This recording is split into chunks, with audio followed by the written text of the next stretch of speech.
out, and as we've said, there are no ghosts. So this is where the ghosts live, from what we know. And he's not home. Let me see. Let me try this. Jake, you may overtake my body. I accept you into my heart and soul. Please, if you are here, take control of me. Use me as a vessel. Gross. Nothing. Yeah, no ghosts. So I guess the lesson of Beaver Creek is there's no such thing as a ghost. There's no God, and the Bible is a lie. Off to Helltown to find out what the government's up to in the middle of fucking nowhere, Ohio. Hell yeah, bumping out here. Can I get some of this safety herb in my lungs, please? And thank you, are welcome here. Jake, you can't have any because they drug test. Yeah, if you go to work, man, you're gonna get drug tested. Jake, you son of a bitch! You get out here! Hey, Jake! Ain't coming. He ain't coming because he's afraid of me, Brian Quinby from Street Fight Radio. Brett, would you like a shot at Jake? Yeah. Oh, I just fell in a hole. That was Jake. That was all Jake. I think we found the ghost. Jake won't let you see your mention. He's like, don't look at your phone while you're at work, motherfucker.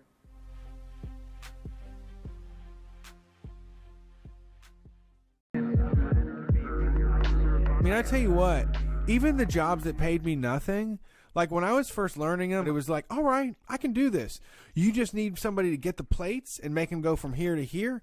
I can be the master of that. I was really into that, and I can do that. But after a while, it's like, you guys treat me like shit, and I get the plates from here to here every fucking time, and you talk down to me and shit. What's going on? Jesus, you're counting my lunches. Like, you're looking at what I'm eating. You're like figuring out when I'm going out to smoke. Like, all of a sudden, you're in my shit. But all you said you wanted from me was the plates to go from here to here, and I'm getting the plates from here to here.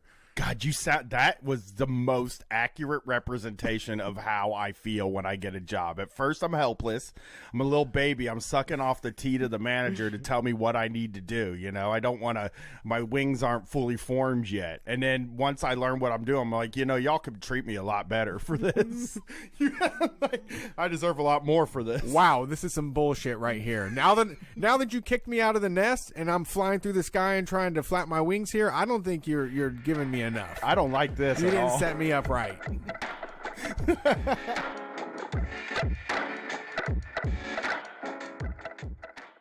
Can you imagine being that sensitive? Like you. Well, that's like what that they're is the PC ultimate. as hell. Hey, you know what? This is the freest goddamn country, and it's so free that if you don't stand up, you aren't a free person. And goddamn it, boy, if you don't stand up right now, you ain't free. Because you have the freedom to do whatever you want. But I'm telling you, I have the freedom to make you feel bad for doing the freedom. Just get up and say you love it. Just get up right now, Copernic. God damn it. It's so free that you can't do it. You have to. It's free because there's only one way to be. That's why it's free. So be that. Damn you. They don't have anything to live. I mean, their kids hate them. They don't have, all their money got stolen by banksters and shit. Healthcare's running through the fucking roof.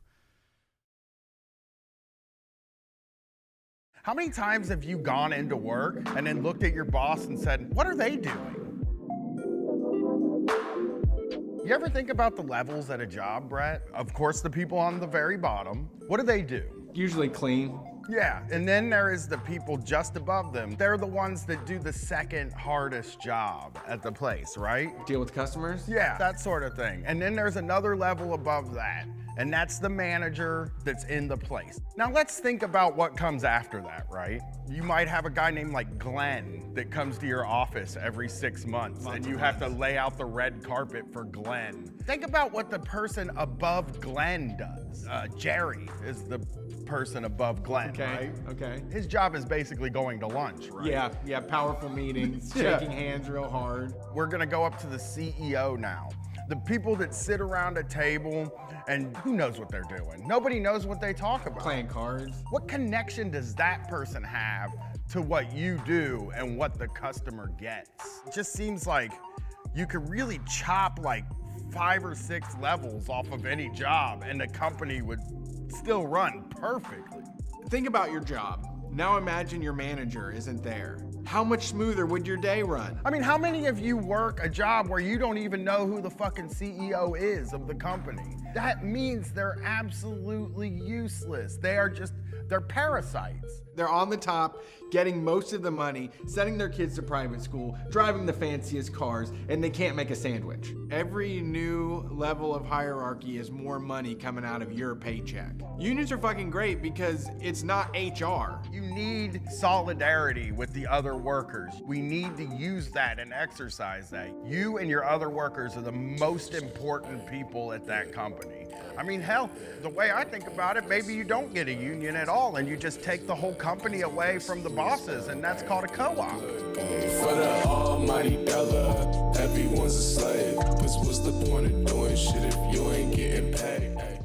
You know, you probably hear people constantly talking about this horrible thing called capitalism. I have. Yeah, you've heard that? Yes. You're like, what? How does capitalism affect me? I will tell you, it runs your entire fucking life.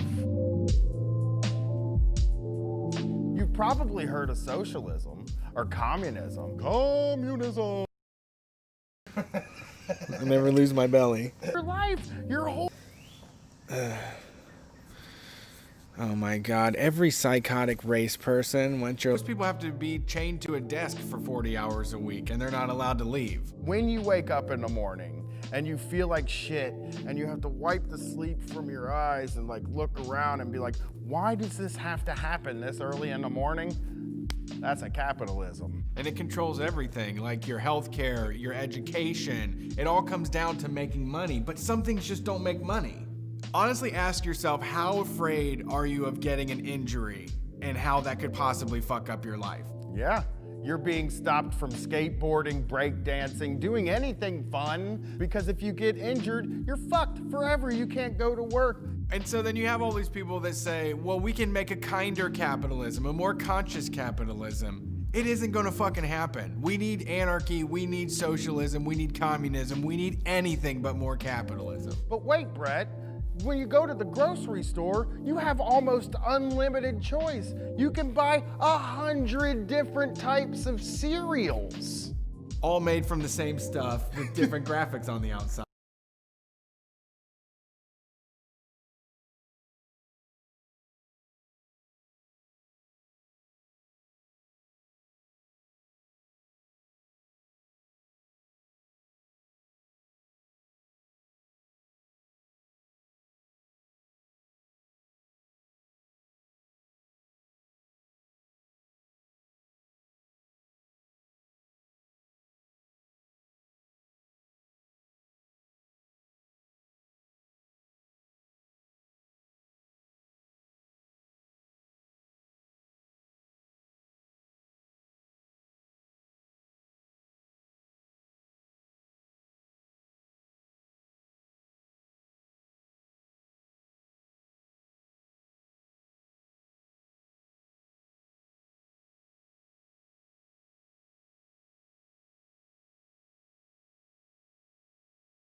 Hello, Street Fighters. Welcome to my backyard in the very first ever socially distanced patio edition of Street Fight Radio. We're chilling out, maxing, relaxing, all cool here on the deck. There's ambient birds that I don't know the names of making loud noises. There's neighbors that probably are listening to the podcast. And there's a little back chatter. I think someone's talking shit about one of their best friends in the backyard behind us. But I am feeling like, this is the pinnacle right here. I'm living the life on my back patio, doing my podcast, drinking a beer, just like every American guy loves to do, Talking and drinking. Talking and drinking. Two things white guys like to do. They like to sit outside, talk, and drink. And I tell you what, I'm sitting in my brand new Father's Day chair. I asked for a micro chair or a smaller chair. I wanted something that was like a hammock style where there was no frame underneath me that I hung. So I've got my best dad chair, my best dad beer, and I'm on my best dad patio doing the best call-in show. It's a micro chair, not micro chair. Yeah, not micro chair, micro. It's like smaller than the other stuff. But so far so good. We're probably going to get eaten by bugs. I won't. I already have hives anyway. What's the matter? What's the difference, Call it. The queue is maxed out. People are jumped in, ready to talk. Did we even post that we were... Did you post on Street Fighters or something? It auto posts. Okay. I just can't believe the queue's there. They all came in. It was a race. Well, here's the thing. We're going to take a few minutes here at the top of the show. Because who knows where I'll be Wednesday. All right? Okay. I'm dying. I just want everybody to know that I'm living in pure hell now. Okay, let me also say this is also a very special patio edition of Street Fight, but we also have guest in the socially distant studio, Nick from Means TV. You know him as the whiz kid behind Means Television, the socialist co-op platform, right? Means Television? Means Television. Means of production television. Yeah, it's a good name, right? Yeah. I used to watch television all the time when I was a kid. I love television. It's my favorite thing. Boob tube. It just rots your brain. Yep. I did. I got in trouble for it all the time. They'd be like, all you do is watch MTV. And I'm like... Yeah, he's getting kids hooked on socialism TV. Yeah. He's using all kinds of propaganda to brainwash them. Probably better than MTV, I would say. Because I was very addicted to MTV. So was I. And like nobody's business. Just fucking 8 hours a day of MTV like it was my job. Hardcore. Yeah, you clocked in on the couch. Yeah, I did, man. I would go to work, I would come home, and here's what I would do. I would turn on MTV, and if it was something I didn't like, very rare, I would turn on Comedy Central. And if that was something I didn't like, I would turn it back to MTV. Okay. Or VH1. VH1, I've been thinking a lot. I want to do a mini series, I think, on the VH1 series from the early 2000s, like Bands Reunited, Where Are They Now, Supergroup. Yeah, those were great time wasters back in the day. God, before smartphones, you could waste your whole life watching that I shit. love the 80s. Yeah. You'd just be sitting, the first time I saw I Love the 80s, I fucking sat and I was like, I will never leave my house again. I will only watch I Love the 80s. And then they were like, we're going to check it out, though. We're going to do I Love the 90s. Yeah. And I was like, my God, I was in the 90s. Yeah, enough time has passed that we can do it now. I was in the 80s, too, but I was 10 in 1989. So, I don't. This is well documented on the show. I don't remember anything from before I was 12. Right. So welcome to the show, Nick, young baby child that was in middle school when we started Street Fight. I was not. Yeah, you're misremembering. But no, when we started recording Street Fight. Oh, when you recorded? Okay, yeah. 10 years well, ago. yes. Then yes. Yeah, when we started this endeavor, and then you caught up, you were way more successful and had way more drive and ambition. You're in your 20s. I was wasting all this time, and I'm just watching MTV. Yeah, I was watching MTV all day. Actually sitting in the house and watching MTV when I was young. Yeah, do you ever think about doing that? You have the cultural knowledge that I lack, though, because everything you were just talking about went over my head. Yeah, you're too I young. love the 90s stuff. God, if you I have knew no idea. Supergroup, you would not be doing Means TV. If you were around for Supergroup, you'd be like, oh, I just want to do Supergroup. Yeah, all the time. You would probably be trying to put together a Supergroup reboot. It happens to you in different ways. There's going to be an Ed, and Eddie thing that is like just fucking makes your gut bust when you're like memes. 35. It'll be when you're older, there will be memes where you're like, oh my God, remember that meme? Remember that weird SpongeBob episode of that show of SpongeBob? Remember SpongeBob with the magnifying glass? Remember that? Oh shit! Everything was so good. Bent over. Yeah. Yeah. Yeah. Classic. Because with me, it's like I probably started. I like my cultural knowledge only comes from not.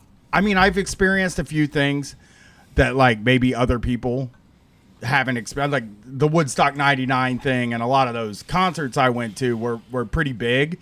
But most of it was experienced through the TV. You know what I mean? For Like, I saw Woodstock 94 on TV. I watched it on TV live on MTV. Yeah, that's what most people did. Yeah. So, So how are things going at Means TV? Things are going great. We're working with you guys. I'm here. The reason I'm here is because we're setting up their TV show in their studio, which is like an all hands on deck project. We're building like stage sides. A 2 hands on deck You project. you helped carry tons of shelving units around. We're just doing lots of physical manual labor in order to make a TV show. You have the ingenuity and ambition of like when I built a quarter pipe when I was like 15. Because I don't like getting into these projects because I always feel like you got it measuring tapes and a pencil and all this, and you're just drawing with that saw like it's a pencil. Like you're just cutting off. That might not actually be how you're supposed to. Yeah, use anything it, you don't like, you're just cutting it right off, Yeah, just who drawing it needs it? right around the edge.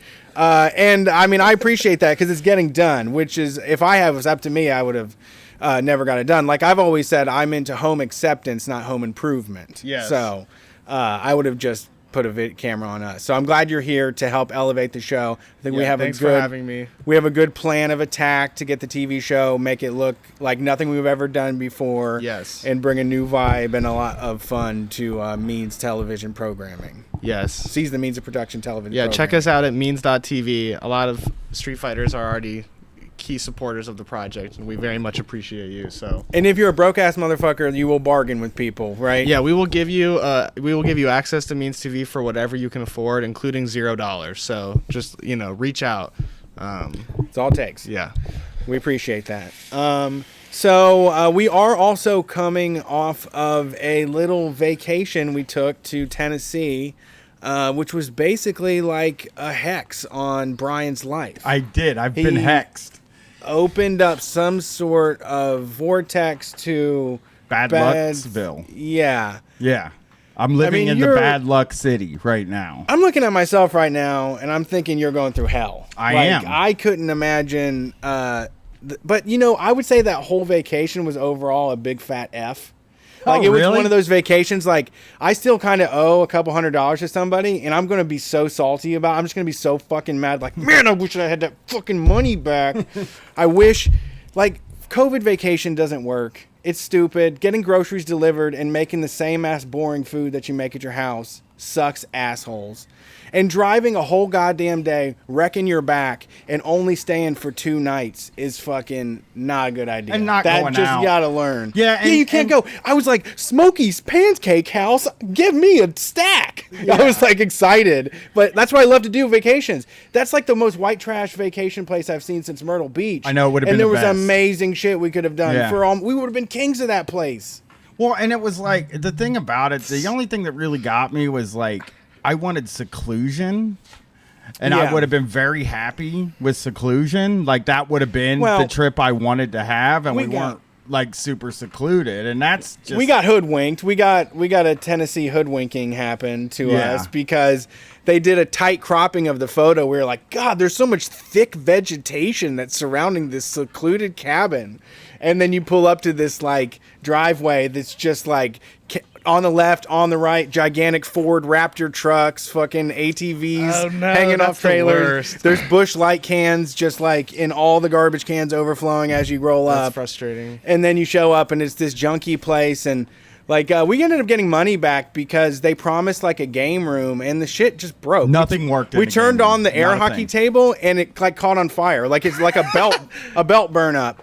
And we called him. We were like, and we tried to use the hot tub, and the hot tub started throwing error codes. We're like typing in Elite Series 90X EC code into Google to try to make the fucking thing work, and it's like, why did we pay for this? What did we pay for this for again? Yeah. Well, it like the idea originally when this came up was, let's get a secluded cabin, go out there and get high, look at the stars, yell at each other outside, and have like this really cool like nature seclusion time away from the city. And that's just not what, first of all, that's not what Gatlinburg, Tennessee is, number one. Because we knew we weren't going to be able to go do activities and shit. But dude, that's why the plan was to go to a secluded place and act like dipshits. But not even, you are so fucking upside down. The Smoky Mountain National Park is there. It's the most amazing. Like, just driving through 15 minutes to get to the heart of it had us all gasping, like, oh my God. And you didn't even go. I had, like, massive anxiety. So this is where we get into my this is that I've been having. The downward since spiral. Monday. The downward spiral started on Monday, which was the day that we left for the Smoky Mountains. We were like, we're going to go fucking get up there in the Smoky Mountains. I jumped in my Kia Soul and I started driving, and I got to Tennessee, and nothing in my car wasn't working. It wasn't shifting. It wouldn't get over 65 miles an hour. It was making very scary loud noises. And I didn't even think we were going to get there. And when we got there, I had to drive straight up a huge hill to get to the cabin, and it really didn't feel like it was going to make it. So he came in exasperated, like covered in flop sweat, like, I don't know. He was like literally pulling on his collar, like not in a comical way, like in just a nervous fashion. Oh, because it was the last part of the drive, the last probably hour of the drive was when the car started to go. And it was just like, like, this is such a Brian thing to happen. Like, you drive your car up through like the hills of Tennessee, and you're like, it's just crapping out on you. Yeah, and everybody knows. You're just like surfing a catastrophe. Right, and everybody that's toured with me also knows that at the end of a drive, I already get crazy anxiety. Every time we get to the end of our drive and we get to where we're staying, like for the last 30 minutes of the drive, I have this crazy anxiety. Like, you've almost killed us on the way back from Columbus. Yeah, they're like, they're not going to let us in. Yeah, as soon as they see us, they're going to be like, you can't stay here. Yeah, we're not having anywhere to sleep, you know? The credit cards are going to get declined. Yes. So like my favorite was the one time that I looked at you and was like, can we use your card? And you were like, you like lost your breath about it. Well, I think at that time I probably had in the tens of dollars. I think account. You said I have $85. Yeah, you need to get more than that in there. Yeah. So here's the thing: I get there and I'm like, okay, like maybe it's oil. My wife wants me to change the oil all the time. She's always just like, the car could probably use some oil. So I checked; it was a little low. Okay. So need some lubrication. We were like, okay, we got to go get booze anyway. We'll go into town. We'll get some 5W20 for the old Kia. We'll fill her up. I'll get some caramellos. And we'll get booze. We'll come back. We'll hang out at the cabin. Everybody will drink and have fun stuff. And we did that. And the car did not sound bad when we were driving back. It didn't sound like a problem. I wasn't worried. I thought it was gonna make you feel better. Because I thought you were like really putting the screws on yourself. We're like, let's go give that thing a drive again. I'm like, that's just going to rev you up even more. Like, that's going to make you feel worse. Like, just be glad that you got here safe. Do not think about that car ever again. And you were immediately like, let's go give it a run. Yeah. So I went and I did that. I put the oil in. We got back and I was like, I'm pretty confident this thing's going to make it home. Feeling a little peppier. I'm feeling after pretty the good. oil. So the next day, they're like, we're going to go for a hike. And my family... I'm like, so do we want to go for this hike or do we just want to chill here? And my wife is like, I kind of want to go on a hike. And my daughter's like, I kind of want to go on a hike. And my niece is like, I kind of want to go on a hike. So in order to not go on the hike, I was going to have to veto 3 people. You know what I mean? Like, I was going to have to be like, nah, we ain't going on the hike. Well, I mean, I play 3 out of 4, you got to go. If I know. 1 out of 4, I'm dragged in. We did. And we got there and we parked. And as we were parking, Gwen and Zoe and my wife went like this. Hey, is that smoke coming from our car? Yeah, this is the Smoky Mountains. You did get to drive into them. Yes. Didn't they look great? Oh, beautiful. Yeah, there was a waterfall in the middle of that. They go, is that smoke coming from our car? And I was like, nah, that's probably coming out of the exhaust of the car we're in front of. You know what I mean? Sure. And we parked and the smoke was rolling out of the hood. And I got out of the car and I was like, okay, I'm going to open the hood and see what's going on. You know, all the time. Yeah. I'm always just like, need something to visualize. yeah, I just to open freak the out hood to. and I'm like, maybe there's like a rat in there or something I Yeah. can toss out. Or you know what I mean? You're always like, I'll just look and see if something's clogged. Oh, or there's a big cobweb. I just need to grab that cobweb. That did it. I pulled it off and I looked. And the oil cap from the day before was sitting on the engine. Oh, man. I didn't screw the oil cap back on. Wait, so Yeah. in your own anxiety, you sabotaged your vehicle. Yes. So it was smoking because oil was coming out of spitting the out. fucking thing and spitting out and getting all over the engine and getting hot and the oil was burning off. That's why it was smoking. So What did you do with the cap? Was it? I sat it right on the. That's because You I just looked and it was filled it sitting and right then- on the thing. Yep. You filled it and then slammed the hood down. That's exactly what I did. So Brett gets there and he's like, I'm like, I need to use your van to drive down the hill to get oil because I fucking left the cap off. So they went hiking. I drove to a gas station, got oil, came back, put the oil in my car, and then sat for 2 hours at the You listened to podcasts. We Listening to bathed in a podcasts. magical Tennessee waterfall. Like the water was the most crystal clear shit I've ever seen in my life. I would have drank it. The kids were asking to drink it, and I was like, I mean, I'm not going to say no, but you have to do it behind my back. I mean, I think that's respectful. I can't tell you to do it, Tom but it looks told me enough. you can drink water from a waterfall, and I was like still very cautious about it. But I No, didn't you get sick. can. That shit was like beautiful. It was. I mean, it was like so awesome. It was wonderful. So what happens is after we leave, we get back to the hotel or the cabin. We weren't in a hotel. I wouldn't stay in a hotel right now. We get back to the cabin, and I'm like calm. I got myself ratcheted down to a 6 instead of a 10. You know what I mean? Like I finally got to a level of anxiety that it's like elevated. You remember the terrorist threat thing where it was like they were like it's elevated but it's still like normal, don't change anything. I was at elevated anxiety. Yeah. And I went outside and I was smoking and I was gonna go get what my wife would call a slice of gum out of my car. And It's a slice, right? It's true. Yeah. it is. It's a slice of gum. It's like thin slice gum. I'm gonna go thin get slice me a- peppermint gum. I'm gonna go get In me a a nice stick. slice of gum. It's very dark You know- out there. It's the country. I'm not We- used you to know- being in the dark. Also, I've lived in the city for longer than I lived in the suburbs, and there's light everywhere. Yeah. You know? And flat Yeah. roads. There's not hazards, is what I'm saying. Yeah. So the car is parked on a driveway that you walk down a hill and around to get to the car. You got to walk down a hill and around a wall, and then you get to the car. I forgot that it was a hill that I was on. And I was like, I'll just cut through the yard right here. You know, I'm going to cut through the yard, cut off, 15 steps probably, actually. It was not, I was not doing a shortcut that was even worth doing. Were you on your phone? No.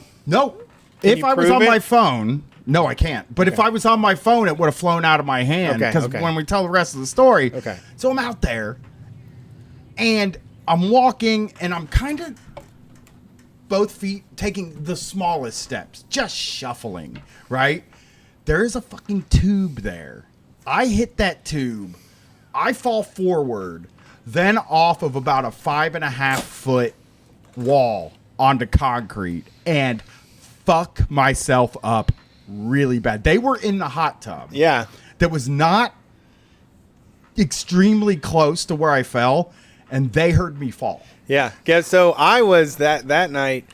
We got the hot tub to work, so it was hot as hell. It was like 103 degrees. I was smoking a gigantic blunt in it, and then we're sitting there, and then all of a sudden we hear like a pile of fucking junk just get thrown off the balcony. Is what it sounds like. was so loud. It was Brian, and it sounded like a box full of like shit, like clothes. It did. It was just like, "Glug, glug," and it was just like you didn't make a then- noise. He didn't scream. I or didn't how- scream He or didn't cry call or out. anything. There I was went no like this. He just did that. Yeah, he just did that. I looked down at him, and he was getting up and kind of limping and moving, but just grunting in a way that was like. Well, Brian's mask is more clothing than it is himself. Like at this point, you wear like double XL shirts, and you're this like skinny guy. You know? Yeah, I'm getting there. I think what happened. I mean, I did fall, and if the phone had been in my hand, it would have flown out of my hand and like broken. Yeah, that it makes was in my sense. pocket, you know. Dude, but that's a terrible fall, man. And it was very stupid.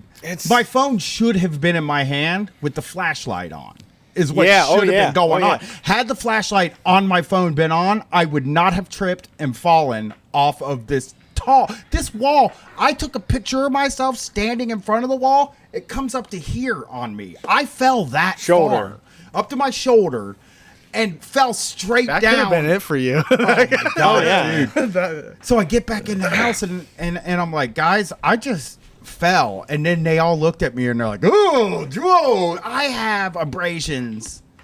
At least one abrasion everywhere on my body. And when I say everywhere on my body, I got ankle, knee, elbows, and the inside of my hands got it too. Yeah. So like, and He's my covered- old he's covered in broken wounds. wrist is And this was on your vacation. in too. pain. Yeah. Yeah. This was after he missed the only hike that we they didn't go to the hike the day before. There was only one hike that the whole group went to. He missed that one and then got his ass broke. Oh my God. So the next It's the dark, man. It's like the ocean. I hate the You dark. got to respect the mountains in the dark. You got to respect the ocean country. in the dark. You got to respect the country in the dark. You do. Get You do. yourself a fucking light. You're up in a fucking mountain on the hills and you're like, nah, you know what? I don't need to fucking see, you know?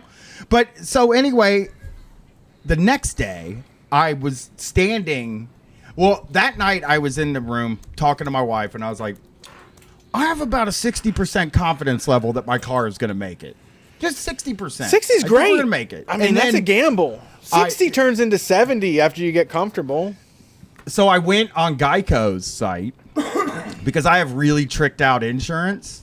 And I was like, Smart. That is the best decision you probably make with your money. especially me. Yes, you're the most personally. disaster prone. Yeah. So I was like, let me look at like my roadside assistance coverage and shit like that just to make sure like where I'm at. I accidentally ordered roadside assistance. And so I had to then call them and cancel the roadside assistance. But then the next day, you know, we load up the car and I'm like, and by the way, Airbnb, noon checkout. You know, stop with these 10 a.m. checkouts. Like, what even is that? What is a 10 a.m. checkout? Yeah. Checkout should honestly be 4 p.m., I think. Yeah, it's rude. I mean, 10 10 a.m. is is brutal, rude. dude. I think 2. I think make it to get yourself some lunch. At least get some lunch, right? Right. So I'm agree. like, let's get in the car, and then we all get in the car. I look at my wife, I look at my daughter, I look at my niece, and I go, yeesh. And 6 hours to do 6 hours of yeesh. Here we go. I did have a prolonged anxiety attack for the entire 7-hour drive because my car wouldn't get up over 60 miles an hour. It's good for the heart. It keeps the heart healthy know. and strong and racing like a horse. And then when we crossed that line into Franklin County, Yeah, I was like, you can break okay. down anywhere in Franklin Yeah, County. It's fine. I don't care. I'm the But- mayor of Franklin County. Yeah, I'm taken care of in Franklin County. Yeah, Everything's people fine. know me around here. Yeah. So I got the car home and everything, and then yes, I was gonna change the spark plugs because I'm wishfully thinking it's the spark plugs. Love it. Great. I did a Great lot of fix. research. Quick but I'm- fix. What can I spend $10 on right now? Yeah, That'll that's just the way to do it. try. Well, I did some research, and I think it might have been some confirmation bias a little bit, but it sounded like that was going to be the key to all of my issues. Oh yeah, it with seems spark like it. plugs. Yeah, From everything I cheapest- read. Usually cheap when it comes to cars. Cheapest option. That's usually what it is. Most cars have a problem with them. You walk up to the O'Reilly's. It's $1.95 for the part. You just replace it. Car's good. But I couldn't get the spark plug off. I didn't want to break it because if you break it, it's stuck in the engine and then it's a whole new thing. And it was too tight. And I was just like, I'm going to put this thing back together. Put it back together. I was like, let's test it out a bit.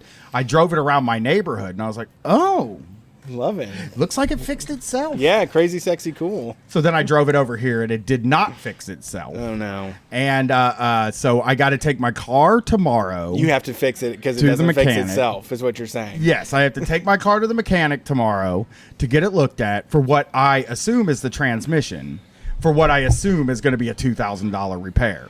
That sounds Yeah. more like a repair. I mean, they probably got flex pay. I mean, there's a little brochure. if there's flex pay, they'll then have- I can do They're it. going to have a take out a little brochure. credit card. They usually have credit cards. Yeah, you can get them. You can probably get them. will. You're joking. Meineke has some easy credit sometimes. Yeah, you think I'm joking? I mean, here's my plan for real. And I was talking to Brett about this when because he came pick me up. I'm using his van. I was telling Brett, I was like, "Hey, if this thing costs over like $1,000, I'm just gonna buy a new car." Like that's seriously my plan. It's like if they say this is gonna be $1,000, I'm just gonna be like, I'll just go buy a new car. Can we pay for a stunt to drive his car off a cliff? Absolutely. Yes. You got $6,000. I'll drive my car. What? Oh, no. That's way We got to too pay the much. loan off. We could get a $200 car to do it, though. No, we got to get rid of his problem. We're trying to launder money through We're the trying to get business. my problem solved. Yeah, we're trying to solve. Okay. Yeah, we're trying to. God, I'm trying to solve some of these myriad of problems I have. And so here's something I was telling Brett on the way here too. And don't get mad at me, listeners. They get mad every time I bring this stuff up. I just got paid 2 weeks ago. Friday night. And I had money.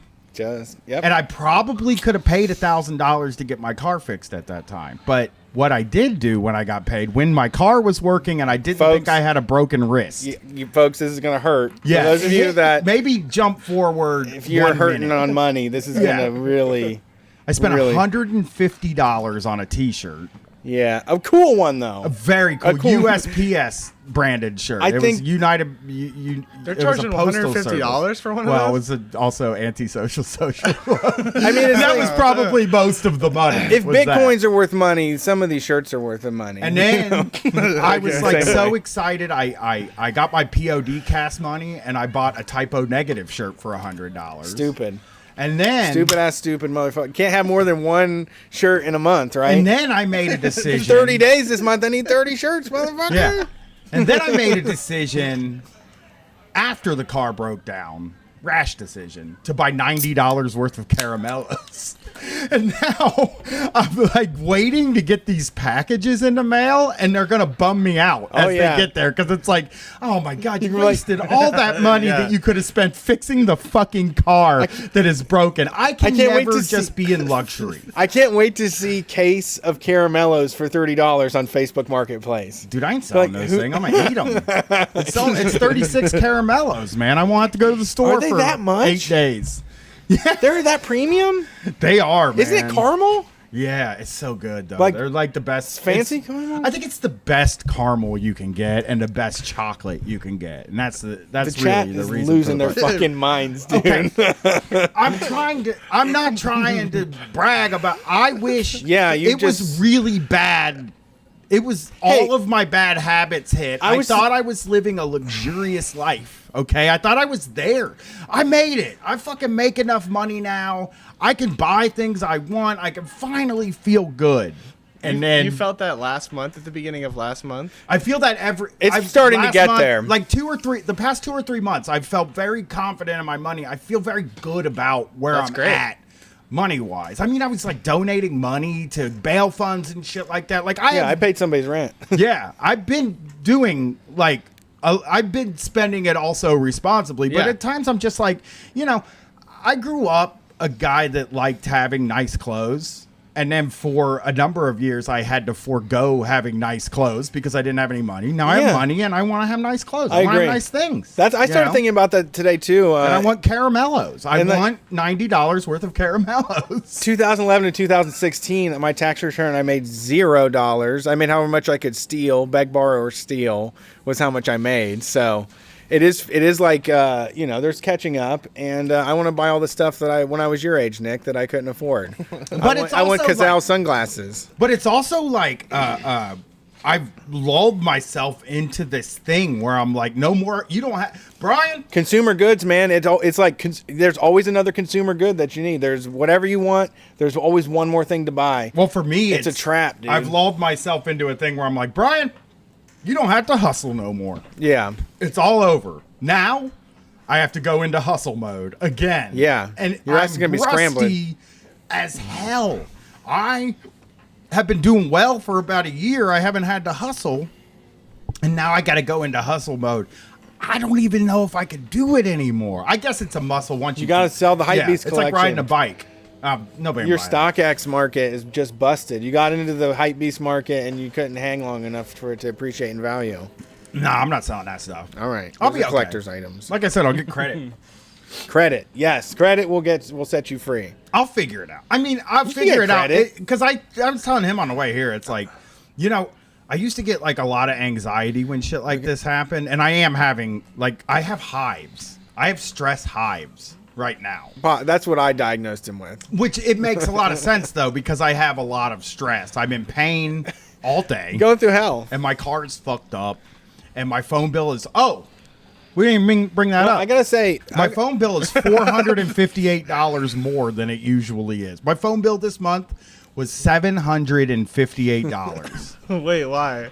I cannot. I wish I could fucking tell you. I did a tech support call, and they told me it was because I upgraded big my gap. phone early, Okay. and that I had to pay a $125 fee to do that. And I was like, well, then why is it $450? And they were like, oh, I mean, because it is, They always, Like, they always get you when they say because it is. It's like, It's basically what they said. Fuck. And I was it just is. like, It you is know what it is. I was like, you know There's what? nothing you can do. I was like, you know what? They're not.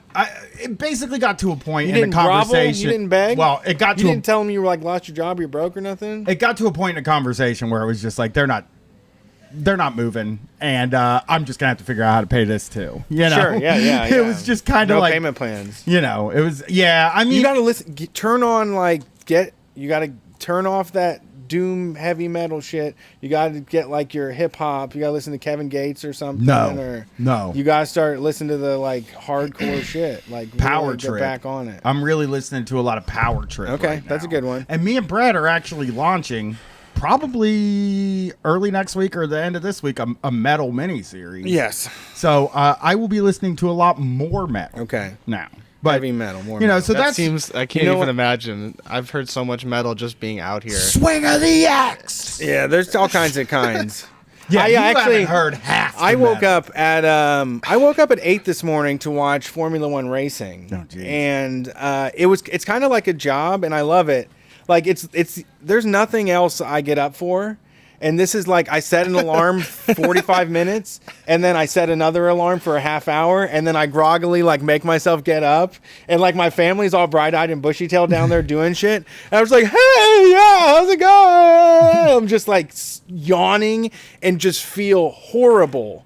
And then I turn on the fucking racing and watch it, and I'm like, "Man, this shit is so fucking tight." And then I start screaming and yelling at racing, and like gets the day started right. It's like a jolt of coffee. The And vacation fucked 9:30 Brian up too. it did. Yeah, I can't I'm back do to it. noon Brian. Yeah, I'm 11:30 today. I want to be 9:30 Brian all my life. yeah, 9:30 Brian looks great. 9:30. He has the best. Brian. He has so many good shirts. 9:30 Brian has good shirts. You He have to has be a car that works. Brian, He does not drink 5 things of Gatorade a day. Brian, the only way to get That's yourself how out many of this, you got to Gatorades be. you've had? This is number 3. I hate to say it, you got to be 8:30 Brian. You're gonna have to put in an hour extra work a day to get yourself out of this. I'm not gonna be 8:30 You're Brian. 8:30 9:30 Brian. Brian was like the fucking best version yeah, of the me bee's knees. that ever happened. I was Cat's pajamas. reading a lot because like I was His brain was huge. I It's had like he lost it decided all when he fell Shit. off that ledge. I made a decision that I wasn't going to watch TV in my bed anymore, Great. and that when Smart. my family went to bed, I was going to kind of go lay in bed. I was going to take a shower, lay in bed with my wife with the lights out, and just read until I fell asleep, and then get up at 9:30. That was 9:30 Brian. Yeah. Like, can you imagine that? I'd be up reading sometimes for 2 hours. Yeah. Yeah, Just that's a very reading a functional book. lifestyle. That's like a high functioning person lifestyle. Yeah, so- I know. we- Well, we do- 9:30 Brian's dead, and long live was- noon Brian. Yeah, sleep till 2, man. Nothing's gonna get better. Just wait. Well, I got to get up. Waste the day out. Show up at the end of the day when everybody's wrapped things up. You're like, "Oh, is today bad again?" They're like, "Yeah, it was another bad day. The news was bad. The money was bad. Like, things aren't going in your direction. You're like, thanks, I'm glad I showed up just for the end of it. Y'all go to bed. I'm going to go do air guitar in my room all night long. I wish you guys. Maybe what we should send Brett. He had to get up early to do this. To send Brett over to my house at like 9:15, so he can film me when I get up tomorrow before I take the car to the mechanic. Because I think if people saw the state that I get in before I think I'm about to get charged a bunch of money for something, they would be like, "Oh, Brian, 9:30, Brian, you deserve to be 9:30 p.m., Brian." Yeah. Well, so we have people on the line. Let's do it. They're fed up with your bitching. Hey, No, they're into I wasn't it. complaining. I also, from now on, I'm going to say that's the best thing since sliced gum. That's what I'm going to say. That's like when I really like something. I Slice think of people gum. know. It's like better than the bread. Actually, I make a bread. I slice it myself. I can do that. I can't slice a gum that thin and that precise as they do gum. No way. Wrap it individually. Nope. That's the best thing since sliced gum. Thanks for calling Street Fight. Who are we talking to tonight? Hello. Hey, it's Mikey from Richmond. How's it What's going? up, You're Mikey? hanging on How the you patio with Street Fight Radio. Man, this is great. It's cool. It's going pretty good. I figured since Nick from Means is there tonight, I'd call him with a small business TV industry tyrant story. Nice, go for it. Sounds great. So last summer I was working on a reality television show that was about farming. It was a farming competition show. Awesome. It was very low budget. And we made a whole season of television with 2 people. I was an associate producer on it. I worked with the director, and that was it. That's what we're doing right now. That's why Nick is here to do something like that. Yeah. I'm sure y'all are doing it cool, but he was not doing it cool. Were you, he hired you for the job? Yeah, I got the job off Craigslist. The first red flag should have been 2 minutes after I answered the Craigslist ad, I got a phone call. Woo! He needed warm blood. Yeah. He was just looking for a beating heart. Yes. Somebody to boss around. That's exactly what it is. I mean, it was season 3 of the TV show, and so, like, the fact that he didn't have anyone to hire from the past 2 seasons should have also been a red flag. Yeah, but, I can see that. That sounds some wisdom there. What is a So we were farming? kinda- What is a like? Was it just like who? Was it a game show or was it like like- filming people on a farm? So it was kind of a combination. I wasn't going to name names, but, like, Please do. it's so specific. It's called Corn Warriors. No. Oh no! I gotta look this man. up now. I want to see Corn Warriors. It's 5 farmers all across the country seeing who can grow the most bushels per acre of corn. Okay, that's kind of chill. That's what I thought it was gonna Do they be talk too. Sounds like shit? such a Is there boring show, though. rivalries? I was gonna make that up. I was gonna say as a joke. What is it like? 2 guys trying to grow some corn? Who can grow the most corn? That's exactly what it is. Well, so I mean, are those people really like? Were you looking for like a new Duck Dynasty or something, or those don't seem like the folks that do well on camera. Yeah, he was kind of trying to do like a Discovery Channel light kind of thing. Like he wanted to be on Discovery, but didn't have Discovery Channel money. Yeah. So So he was on that farm channel I don't that know. Imus was on for a period. Farming. Okay. what was that? There's a farm channel that Don Imus was on for a period, like called RFD TV or something. That channel is the channel it airs on. That's what I thought. Yeah. I don't know how I know this stuff. Well, it's because it's Imus, but you know, I'm looking up Corn Wars now. Sorry, we didn't mean to interrupt your story, though. Please tell us about your shitty boss. Anyways, so now I don't live in like a big TV industry city, so like I knew all of the things he was doing was wrong, but I didn't have an option to just get another job. Like you get an associate producer job in Richmond, you stick that out no matter what. Hell yeah. But the most fucked up thing was the hours. Now, TV industry is already 12-hour days, but we were driving. And so we would drive 16 hours out to Illinois overnight and then we'd work like a 8 to 10 hour day. Yeah, that's and then roughing it. We'd get up the next morning at 5 a.m., work 12 hours. Oh, and then man. we drink with the farmer until 2 a.m. because that's what you have to do when you're working with farmers. Do they have And shine? you're a producer. And we so do that you're- for like Right. what? What's the drink? Sorry, what's the drink? Beer. Any light beer. They don't like Bud Light right now. What did Bud Light do? Farmers have beef with Bud Light. Bud Light's corn, overseas. because they're saying they Bud don't Light- use corn. Oh. Bud Light's whole new thing is that they don't use corn. And I bet corn farmers are like, That's what what the it is. fuck, dude? Fuck Bud. Yeah. Come on, man. It's not corn. I can't What's drink wrong Miller. with fucking corn? Well, Miller High Life is the only acceptable Miller.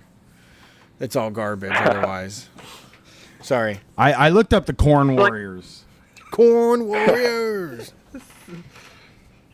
Go ahead. I'm sorry. We keep cutting you off there. So we do that for like somewhere between 7 and 9 days. We drive all around the Midwest to a bunch of different farms. And then we would work a full day out in like Indiana or Illinois. And then we'd immediately drive home overnight. Oh, God.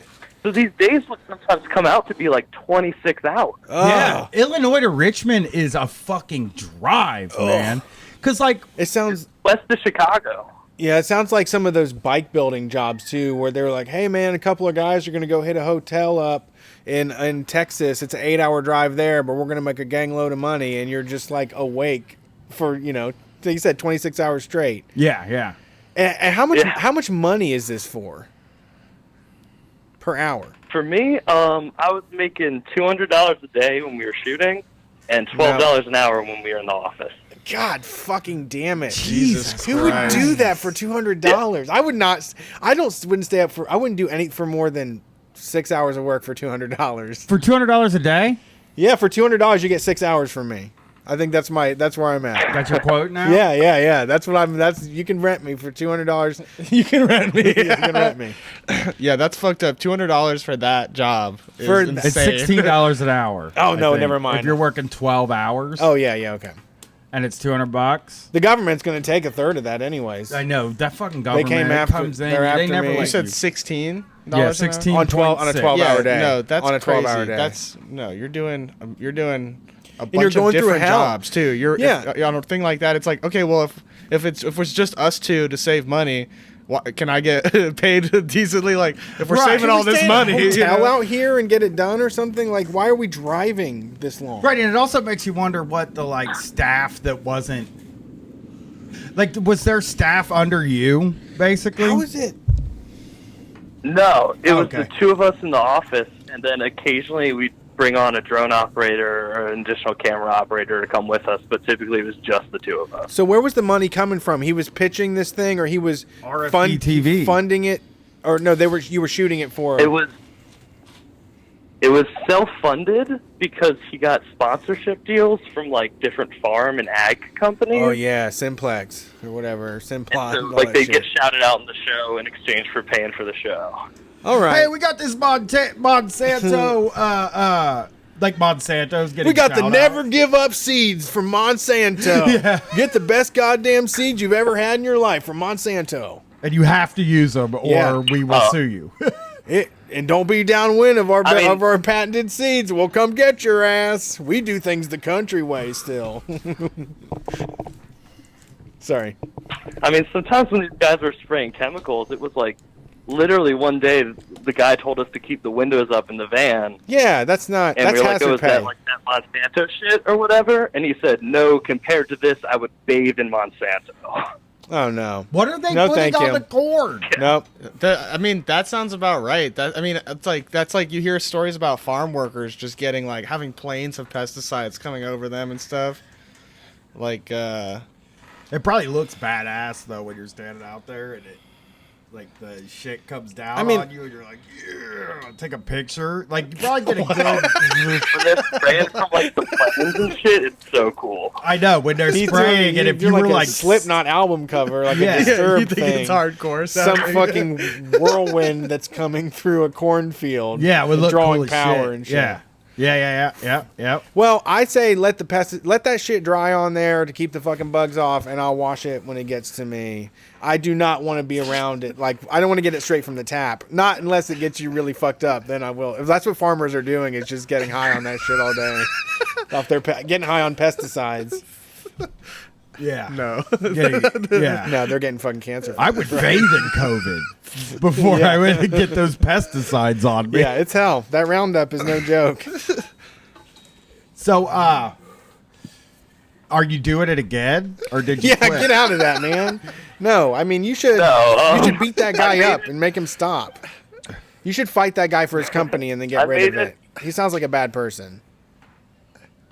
I mean, I made it all the way through the summer, the whole shooting season, and then we started editing. And I didn't get hired as an editor, but somehow I just ended up also being an editor. You're a jack of all trades, man. You're $12 an hour. Yeah, he didn't give me a pay bump, and I was editing like 17-hour days for $12 an hour, and like 3 or 4 weeks into that, with like 1 week to make each episode, I was just like, I'm out of here. Like, good luck. Thanks for the job. Peace out. I mean, it's like you want to work in TV. Like, I totally get the thing where it's like, this guy in Richmond is like, hey, you can work on a TV show. And then you're like, well, shit, this is like, there's no TV shows in Columbus. I can't work on a fucking TV show. Well, I do now, but that's because it's mine. Usually I like commute 2 hours to DC to work like 2 days on like Chopped or some bullshit. And then like, Oh, that would be great. I would love to be at Chopped, though. I love Chopped. Well, sorry you had that experience, though. Yeah, getting sucks, ripped off by a producer and all that stuff. It happens. Yeah. That's show business for you, baby. Yeah. Well, thanks for calling in. That was certainly a bad boss. Yeah, that sounds like a nightmare scenario. Yeah. I mean, I get it though, because it's like, I'd rather not be like punching a cash register. Like, this is it's an interesting, weird thing. Like, it's working in video, making things, but sounds like most of it was driving. Yeah, but for the most part, you're just playing on your phone, dealing with some personality driving. You're a truck driver. You're a truck driver. They made you were hired as a truck driver. Essentially. Thanks for calling in, buddy. It was good to talk to you. Yeah, have a good one. Y'all have a good one. Peace. Fucking all right. jobs, man. They're tough. Yeah. I heard, people say they're tough. Yeah. Haven't had one in a while.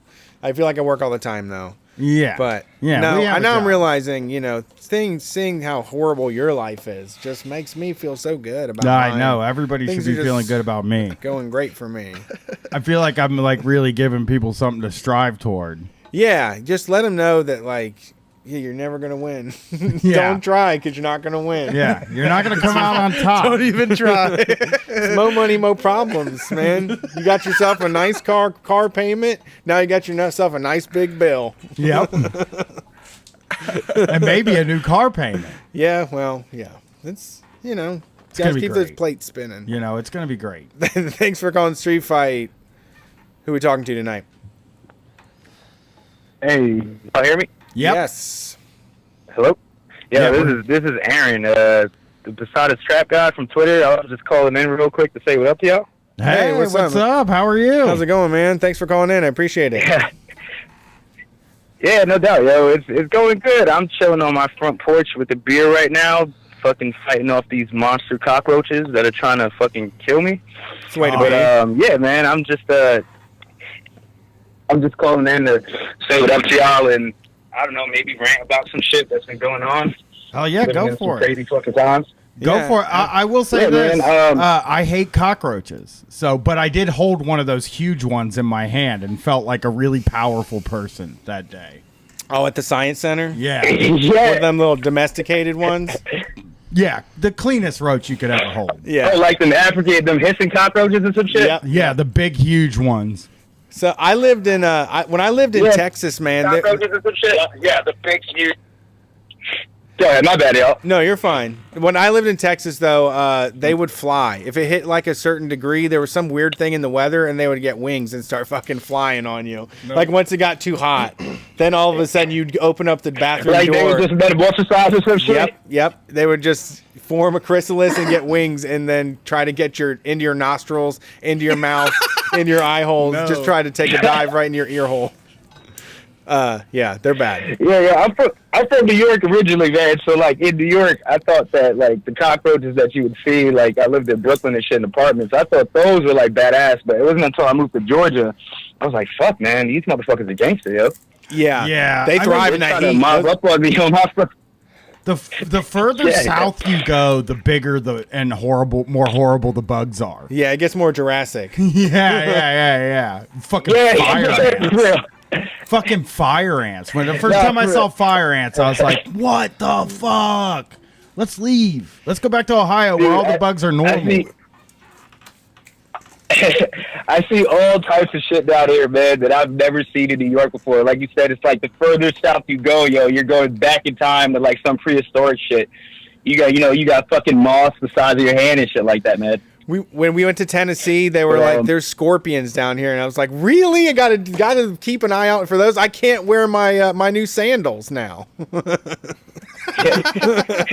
worried about scorpions. I heard y'all talking about when y'all said you went to Tennessee. You went to some pancake place or something like that. No, we couldn't go anywhere. My face was against the window. My face was pressed against the glass. Smoky Mountain Pancake House.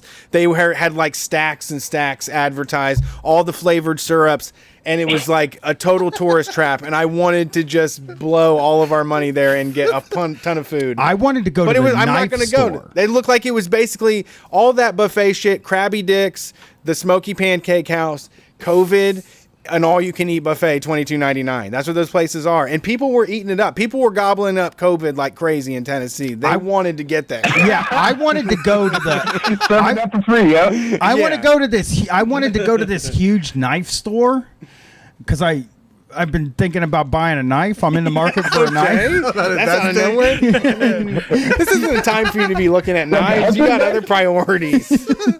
You're looking to buy a nice knife. You talking about like a hunter's knife or a knife to cook with or some shit? One of those knives. He's going into survival mode. Those flippy knives that rednecks all have. You know, when you're like standing outside and you got to open something and a redneck's like, and pulls out a knife. I want to be a redneck knife guy. You're going to put it on your belt? They also said they have shurikens. Yeah, those are nice to have. And I wanted to buy some of those and like maybe throw them up against like a like darts. You didn't do that in middle school? Yeah, I did. That's why I want to do it again. But you want to like perfect them and actually be dangerous with them. Yes. Like watch out, I have shurikens, okay? I am armed with throwing knives and shurikens. I have to let everybody know in the vicinity. We fucking drove by this knife store. But if you fucking shuriken somebody, it would like record scratch. People would just be like, fuck, get me out of here. Get me out of here. Well, we go. Yeah, I mean, that's a useful skill for the revolution, yo. You never fucking know. You know what I'm saying? Well, the knife store was the size of a fucking like Walmart. It was huge. Oh, that's a great and it was a knife store. Wow, right? That's wonderful. And I drove by and it said America's biggest knife store, and I was like, You didn't go to America's biggest knife store? No, man, they definitely are wearing masks there, man. Yeah, that's what I said. I was like, those no, are dude. like people that are putting pools on. They're like having parties and betting on who gets it first. Their fucking parking lot was so full, and I was like so depressed. I was like, man, maybe if I'd have got up early and did it during the elderly person knife hours, I probably could have got a knife. Imagine just being on a ventilator with a butterfly knife and just finally having enough time to perfect opening and closing it. See, that was one of the things I want. I would love walks in and you're just twirling it. Yeah, I wanted a butterfly knife.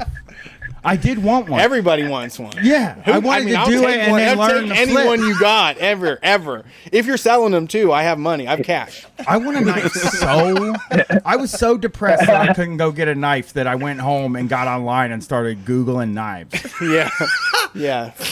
Okay. But like, I can't afford one right now because my life is going down the tube. Yeah, it's not. You're not. The t-shirts took up the knife money. Yeah, make that a reward. Let's say, in this knives in this economy, man, I don't know about that. Yeah. Let's put that on your reward, your goals and rewards chart, and say that if in 3 months you're able to not have a car that's underwater and dying on you, you reward yourself with a knife. Yeah, and you know what? With the knife thing, just real quick before we go on with this call, with the knife thing, I can't wear the knife in these shorts. Like you can't have a knife Lululemon with the shorts the with a Lululemon knife. shorts. Yeah, so I Technology. That's why you gotta get cargos, bro. I know, Yeah, I know. cargo, I man want up. some. I want some cargo shorts, but you know what? There's a big difference between like basically anybody wearing cargo shorts and a 41-year-old dad wearing cargo shorts. Like it becomes like a different thing where people like actually make fun of you. Young people ruined me on cargo shorts. Okay. Because I don't want people being like, oh, look at this station wagon dad rolling in here, even though I basically drive a station wagon.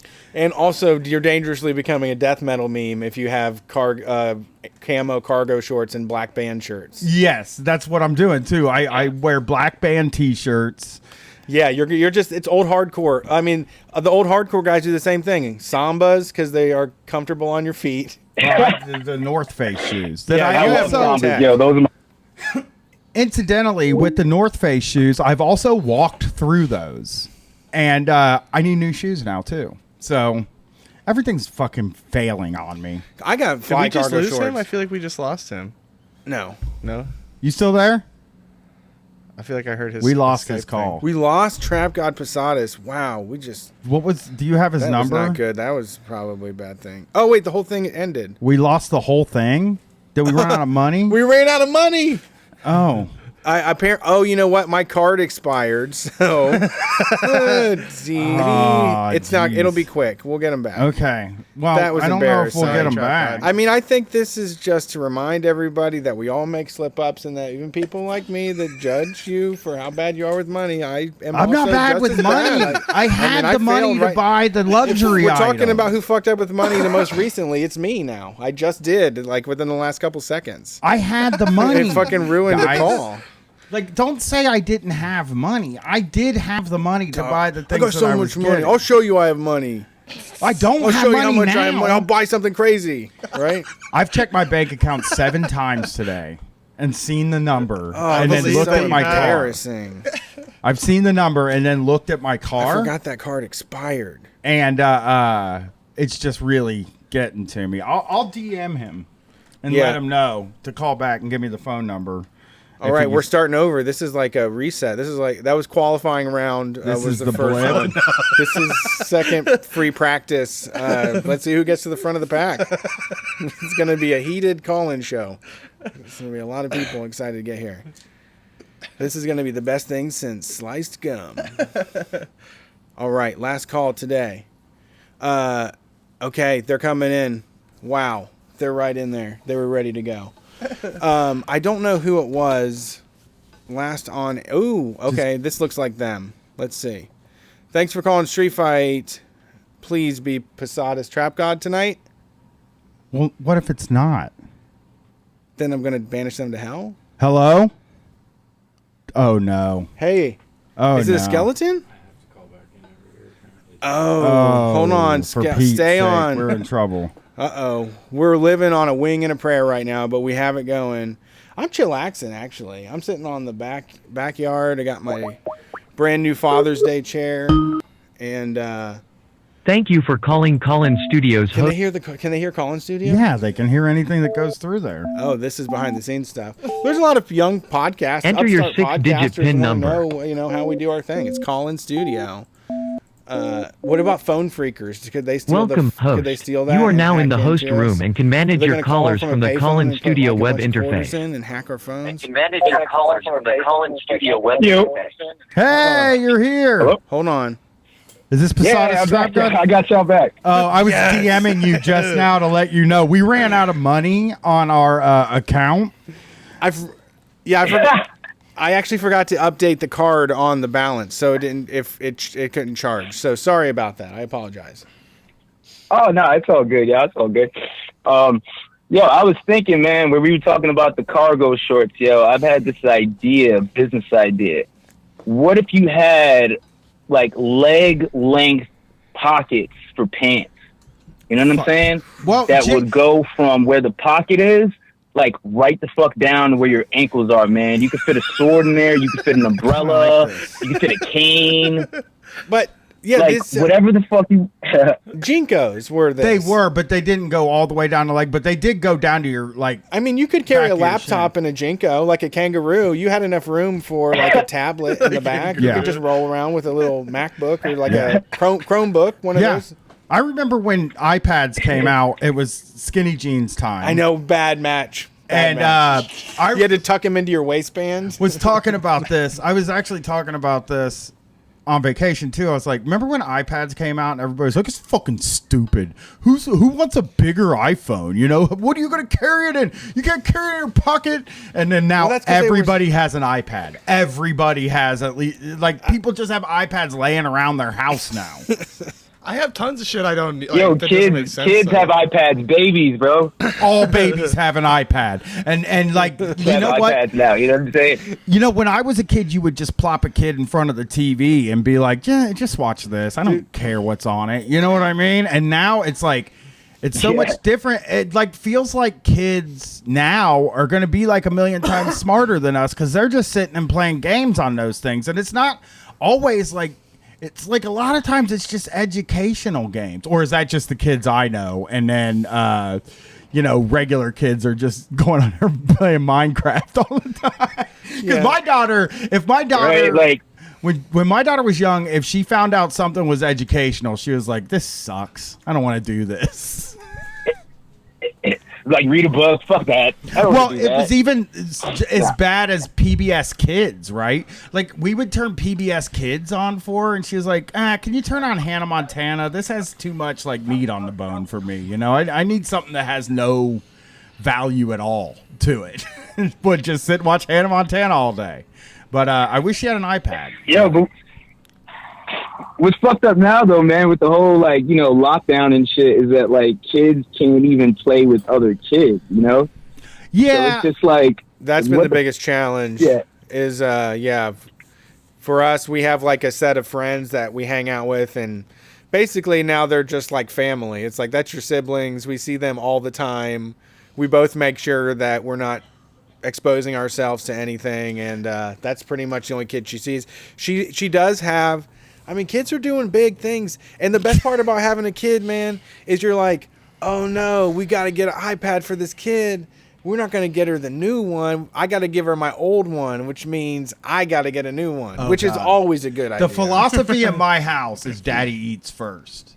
It's like whatever everybody in the house has, I get the better one, right? So like I had an iPhone 10 for no reason, iPhone X, right? My daughter lost her phone. We went to at Austin City Limits. We went to the Sprint store, and they were like replacing her phone because she lost it. I was getting her phone, and I was like, hey, what would it cost for me to like upgrade my phone? Because I don't like the idea of her having a better phone than me. And then, so I upgraded my phone. And then in May was Mother's Day. And my wife was like, I want to upgrade my phone. And I was like, yeah, we'll just upgrade all three of them. So that's why your bill is so much. I have, exactly, yes, it is. Like multiple device I've had my payments, phone since like 2017. Right, I didn't want my wife to have an iPhone 11 and me to have a 10, though. I felt like that would make me look bad in my own eyes. I mean, if She would be once you doing stand stuff- next to each other, but you're not always standing next to her. Yeah, but she'd be doing stuff on her phone, and I'd be like, "Oh, I don't even know that because I have the second gen one." You know, Yeah, I don't know about that. So, like you be looking over her shoulder, getting jealous and shit. yeah, I'm an insane person. They got the. Do you even use the talking emojis? Do you have like a Brian emoji on your phone? No, but I do use Siri now. I've started using Siri. Yeah, they did that like a bajillion years ago. Right, but I use it now. Oh, great. I have. Wait, what do you mean talking emojis? They did the little face that you can make that does your speech and stuff. You can record voice messages with your little face. Yeah, you were on that as soon as it was out. I would never I was do getting that. like Brett would like to fuck change that his shit, yo. contact picture. Yeah. Oh yeah, I get a lot of changed contact pictures. I was now. passed down though. Like they held it away. Yeah, whatever. It was a So stupid- what I was going to ask, so you've been, because I just read a news story this week that like totally freaked me out. But I was at the protest. I want to start this out by saying I was at the protest, okay? And I wore a mask, and I felt like most people wore a mask. And I got a link to an article from the page Blabbermouth, which is a heavy metal news site, which I love heavy metal, so I look at those sites. And Great White did a concert in North Dakota, and nobody put a mask on. Nobody was social distancing, and it was fucking packed. And seeing that picture Rockman freaked me the fuck out. I was freaked looking at it. Hold me through the night. I started thinking, like, how did I go to those protests without melting down? You know what I mean? Yo, well, the thing, man, is with the protests, because I've been to a couple in Atlanta, and, like, to be honest, I don't even say most, man, majority of people were wearing masks. I mean, it's difficult to social distance when people are, like, you know, like marching or just, like, you know, in large numbers congregated, but people were handing out hand sanitizer, also handing out masks for people. So it's like, you know, people are being as safe as possible. Whereas, like, and I have a theory about this shit, man. Y'all ever watch, like, that Dawn of the Dead, the fucking original or the remake? Oh, the remake with by Zack Snyder? Yeah, or even the original, right? I've only seen the remake, but yeah, the mall one, right? Yeah. Ving Rhames. Yeah, with the mall, right? So, yeah, with Ving Rhames, right? Or even the original, right? So, the original's great. All the survivors. The original is fucking awesome, yo. It's way better than fucking remake of Zack Snyder. But everybody, the choke on it when he tells the zombies to choke on Mm-hmm. his intestines is like one of my favorite parts ever. But sorry, go ahead. Nah, one of my favorite parts is that apartment scene, yo, where you're just seeing like fucking like working class people who have become zombified, just wilding the fuck out. Like, yeah, that scene is one of my favorite scenes, yo. But like, you know, everybody now is like, shit is starting to open back up, like in the South, or has been open back up for like maybe 2 months now.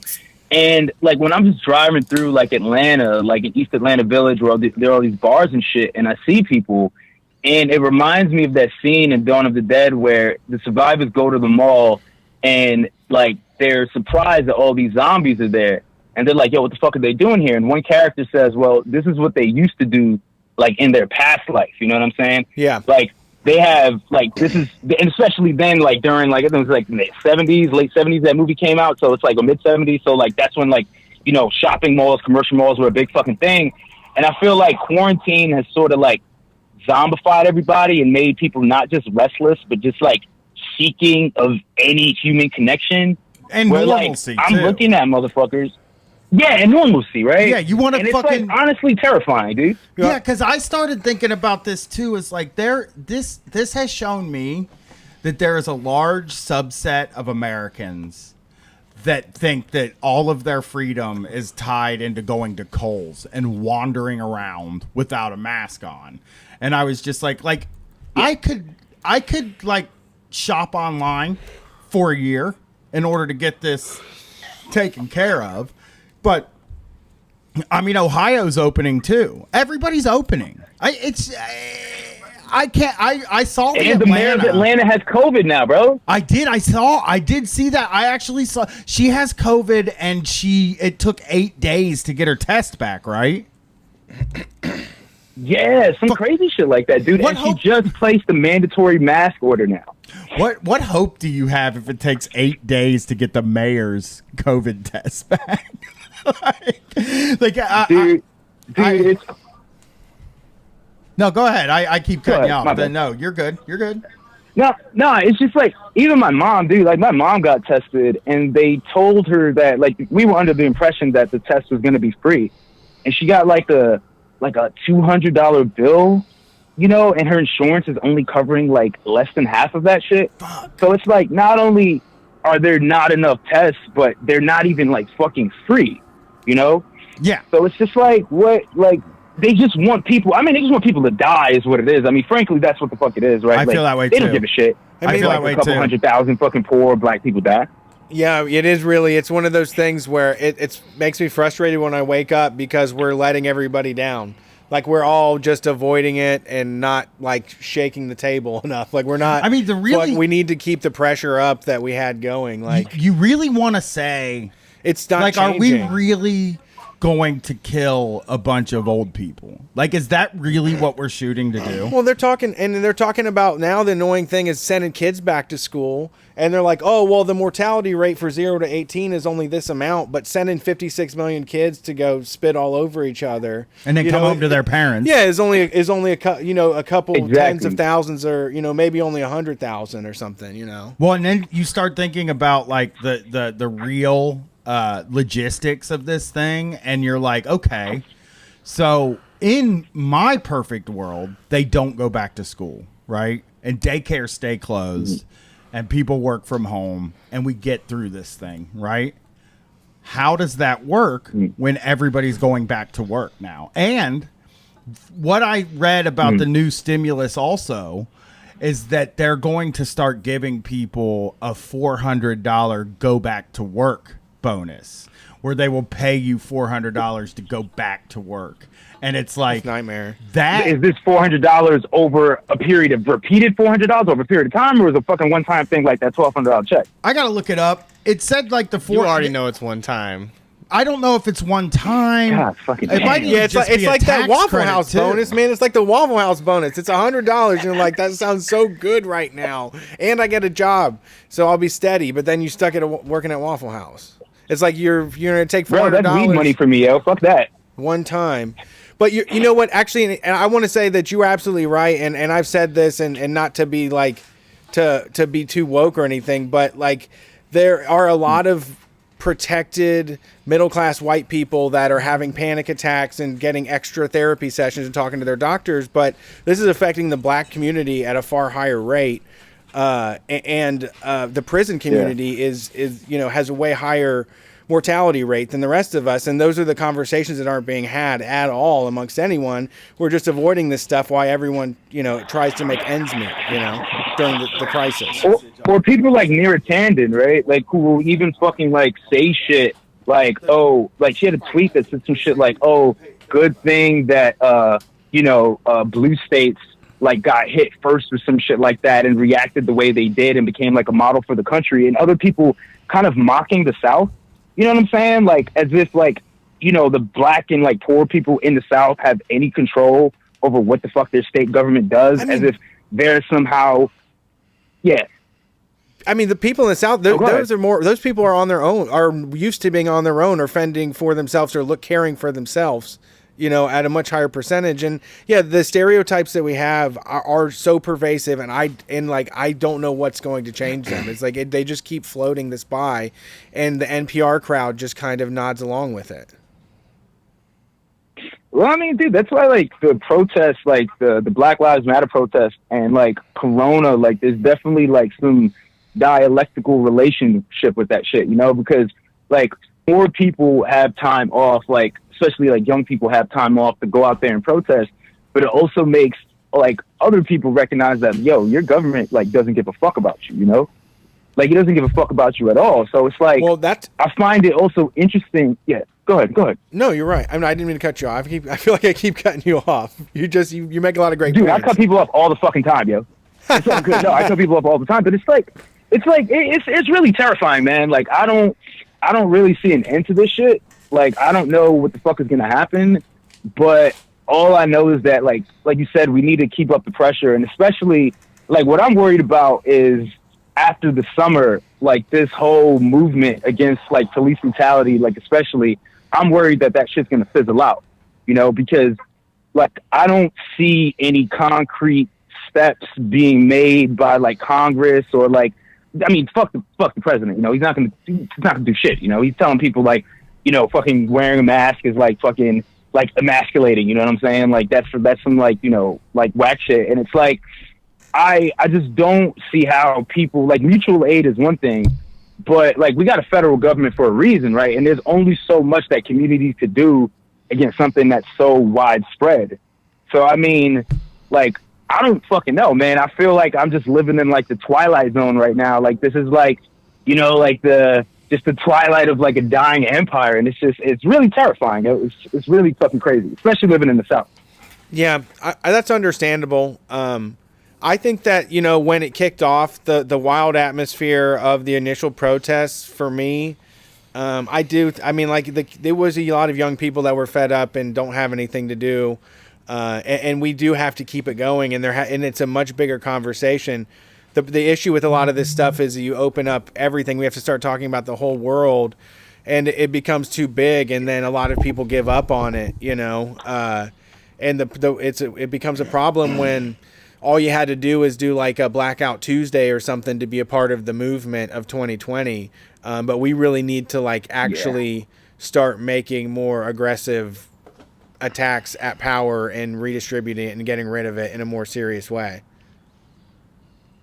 Yeah, and like, also just like this conversation like about cops, man. Like, I mean, I've heard, people try to say that like cops are working class, or like it's not even the not all cops argument, but that they're part of the working class and shit. And I'm just like, dude, like what the fuck are you talking about, man? Like the whole institution of law enforcement exists to protect a social racial hierarchy and serve the interests of capital. Like these motherfuckers shouldn't even have a union. Like if you worked at McDonald's and so much is burned a fry, your fucking manager would be breathing down your neck, and these motherfuckers could kill somebody and get away with it. You know what I'm saying? And like not even just get away with it, but like be praised, and the victims are like mocked. So it's just like, I mean, when people talk about like, like abolishing, or defunding the police is an unrealistic measure, I'm just like, well, like why do the police, like who pays for the police? Like we fucking do, our taxes do. Yeah. So it's just like one of those conversations that like, yeah. Can I don't want you to speak for all black people, but I just want to understand, what do you think about I am the main delegate of the black convention. So I am the premier delegate of the black convention. So yeah, I can't speak for all black people. That's why we had you on. I speak for all white men when I do this show. I don't. Actually, I would say I don't speak for all white men. You're gonna. I would hope not. Yeah, because it would be like things would be maybe a little better if I spoke for all white men. But what do you think about this idea that that these communities like need the police? So like these communities in crime, like there's a contingency of black folks, that want the police around to be protected or something. They would be unwilling for another alternative, or resistant. Like outwoking from the other side. Like, well, there's people who want more police actually, and that Well, and I want to just say that, like, I understand even that concept. If the police lived in the neighborhoods they policed and they had stake in the neighborhood and stuff like that, I think more could be fine. But that's not what happens. Like, I think I saw a thing about Minneapolis yesterday where they asked what percentage of police live in the city, and the guy said less than 5%. It's an important thing, but it's like insane, we had dude. police forces that did live in the cities before too, and it's like it wasn't any better. I think it's just one of those things that's like there's a million things you could point to, like body cams, or like what if we took away their guns? Like we used to be able to. What if we just got rid of fucking police? Like you used to be able to get a fair fight against them. Like the 60s and 70s ones, like they didn't have the body armor. You could at least fight them and not get you could at least like hit a motherfucker in the back of the head with a sock full of pennies, and like you'd be good. Yeah, there's no facial recognition that finds you. If you could duck in an alley and change your name and move to another city, I mean, you're fine. But what do you think about this concept that like there are people in the neighborhoods that say that it's racism that police patrol my neighborhood but not a black neighborhood, and that if they did, which this is true by the way, if the police policed my neighborhood, that black neighborhoods the same way they do mine, I don't think there would be a problem, because the police in my neighborhood don't do shit. They don't bother anybody. They just bother anybody that comes in with an old car. Anyone that has a real old car that comes into town. But do you get what I'm saying? Like how much air should we give that argument? That was like 5 questions, I think. Well, 2 points, because I think that in the black community there definitely is like a pro-police, like pro-law enforcement like trend. And this is why, like, in the 90s, right, when you had, like, I wouldn't say criminal justice reform. I mean, it was the expansion of the police state. But you did have, like, prominent black people, like, leaders, politicians, that wanted, with this crime wave, right? The 90s and shit, 80s, 90s, they wanted police in the neighborhoods, but it just really goes back to like understanding history and the genealogy of like law enforcement. I mean, these motherfuckers were, you know, slave patrols and like union busters in the North. So it's like, I think that people can't imagine another alternative. Right. And like, especially like black folk, like older black folk, right? Who have kind of seen the effects of, you know, the drug war, right? Yes. They want some sort of protection. Or more... or feeling of exactly, right? But exactly, which is understandable, right? Like my mom is the type where, you know, she has said things before. I mean, she's changed her mind now with the movement, but she said things before like, well, if you didn't do anything, why were you running, right? And it's like, motherfucker, he got a gun. Yeah. Like, of course he's going to run. But I think, what I mean? So it really is... Yeah. Go ahead. Go ahead. I mean, the young people are, I think, changing minds. I agree. I do agree. Is that what I've seen? Is that the older people like that have lived through this stuff are kind of like, all right, I get it. Like we're not gonna reform this shit. Yeah, I mean, because it's that you can't reform it. I mean, like every reform that's like kind of like put in is only to like crystallize, right, the system, right. And any reform that would even be like beneficial, we're going to see that shit peeled back in like a couple years. Right. So it really is about like just what kind of country or community do you want to live in? Right. Like community policing is like one thing, but at the end of the day, like even with community policing, it's like, okay, so are we going to arm these people? You know, are we going to give them guns? Like, if motherfuckers are talking about gun rights, right? Like, you know, like gun reform, the first thing you need to do is take the guns away from the fucking police. Right. Like these motherfuckers have tanks and shit. Well, you know? And the community, I'm sorry, the community policing thing gets, because they say that like it is, like it's a possible thing to do now, where it's like, well, I guess, you know, there'll be a police academy in the city, and in each neighborhood or district of the city, it'll draw from people who live in that neighborhood or district from the city, and those people will be there to know who they're dealing with. They will know the people in the community. They will know what they're dealing with. Yeah. There will be de-escalation, and there will be I mean, it would involve like de-escalation and a lot of restorative justice. And like for me, I look at that and I'm like, okay, like something like that I think could work, but like it can't. We have to abolish these police and start it from there. There's not like a reform where you can make that happen, you know? No, you just have to really start from scratch. I mean, even the fact that like, you know, I mean, I don't even think this is hyperbole. Like if you want to be a kindergarten teacher, right? Or just like an elementary school teacher, you have to go through more years of training, like things like, you know, behavioral psychology, like sociology, like all of the shit that like, you know, when cops show up to an incident that's like a mental health incident, right? Like they don't know how to respond to it, right? Like they're not trained in de-escalation. So even reforms like that, it's just like, and then there's the individual bias thing too, right? Where, you know, the stupidest thing that people will fucking say is like, well, we need more black cops, right? Like, yo, black people could be biased against black people too. Like when I got arrested one night, going to the protest in Atlanta. There was a curfew, and I was with my partner, and we were just like, yo, let's just chill till 9 o'clock and see what happens.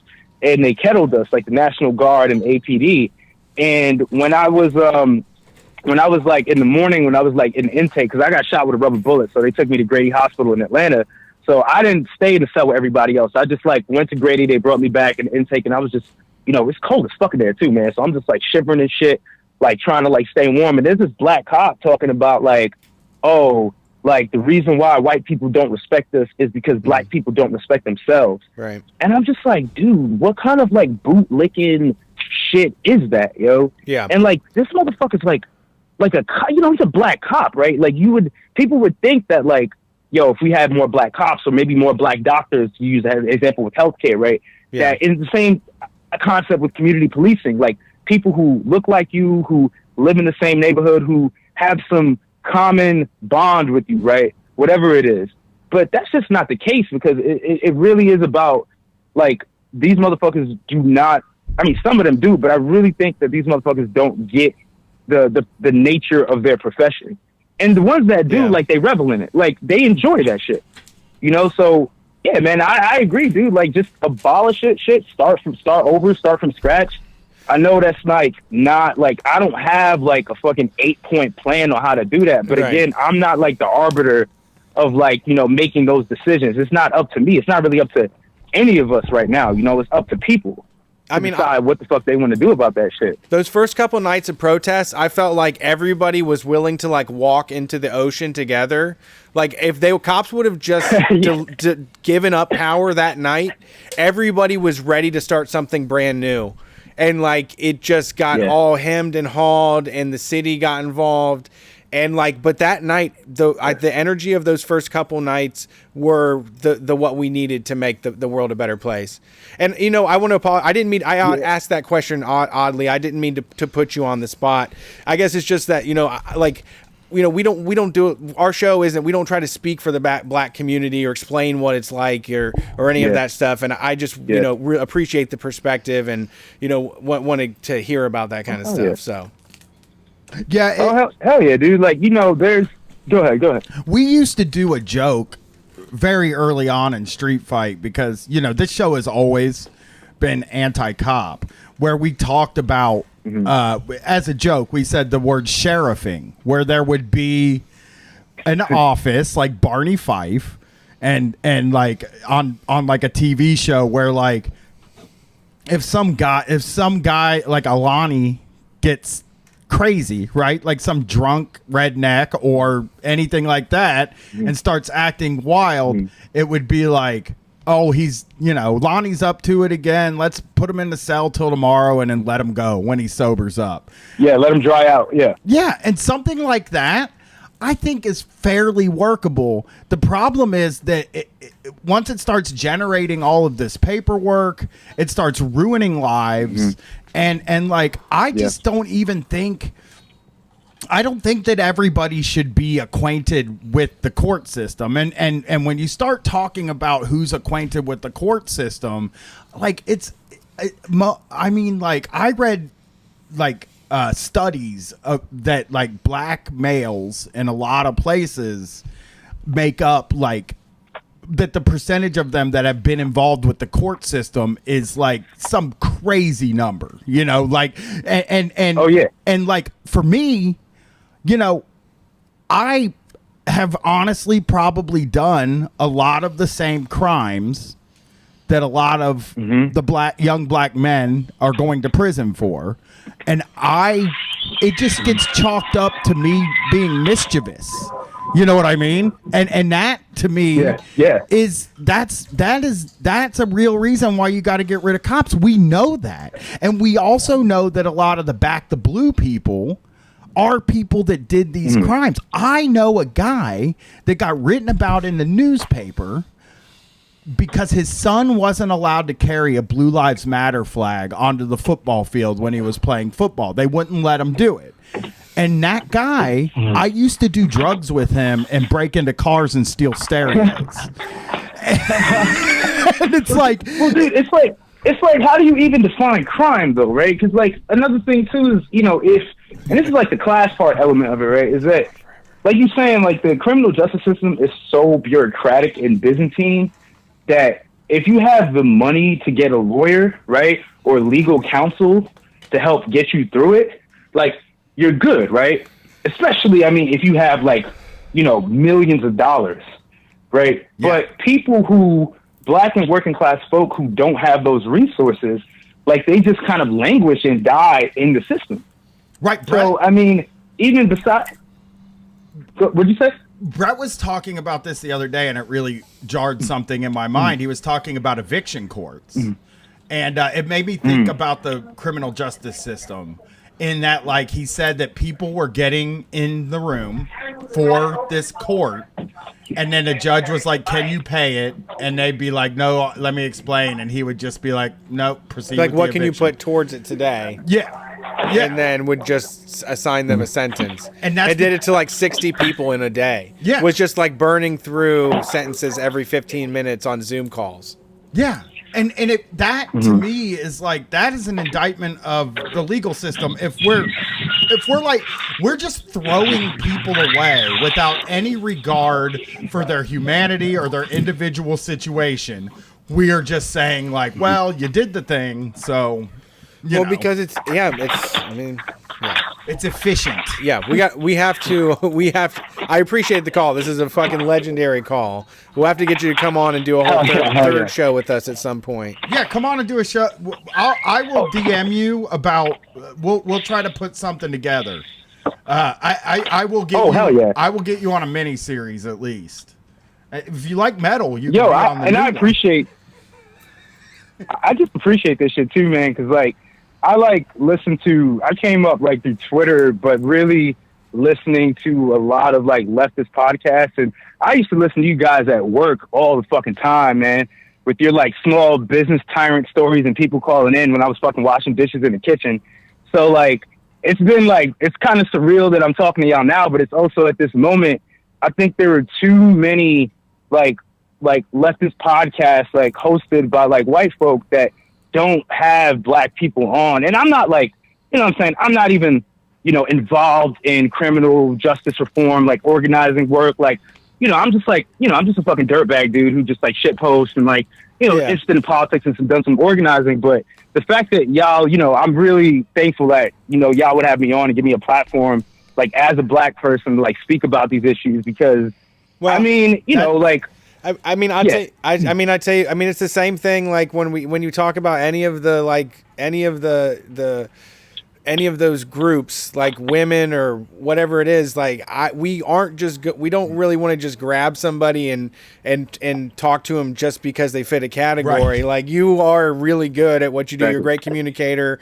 I really like your tweets and stuff. So that's why I have you on. Yeah. But I also at the same time am very cognizant of like making sure that we're including black voices in here, because we do a white guy show that is trying to include everybody, but it's also trying to get white guys to not be so fucking horrible. Yeah, it's trying to deprogram a lot of the shit that we've grown up on. Yeah, because that's our y'all lane. did a great service at that too, yo, for real. That's our lane, but also like when we first started on the radio, we tried to get a lot of the local black activists. And it turned out, I don't know how much you can trust two white guys that do a comedy show. You know what I mean? Like that historically hasn't been good for black activists. So like it was always like we want to have voices on here, but we also like we aren't forcing people. And like Brett said, I hate the idea.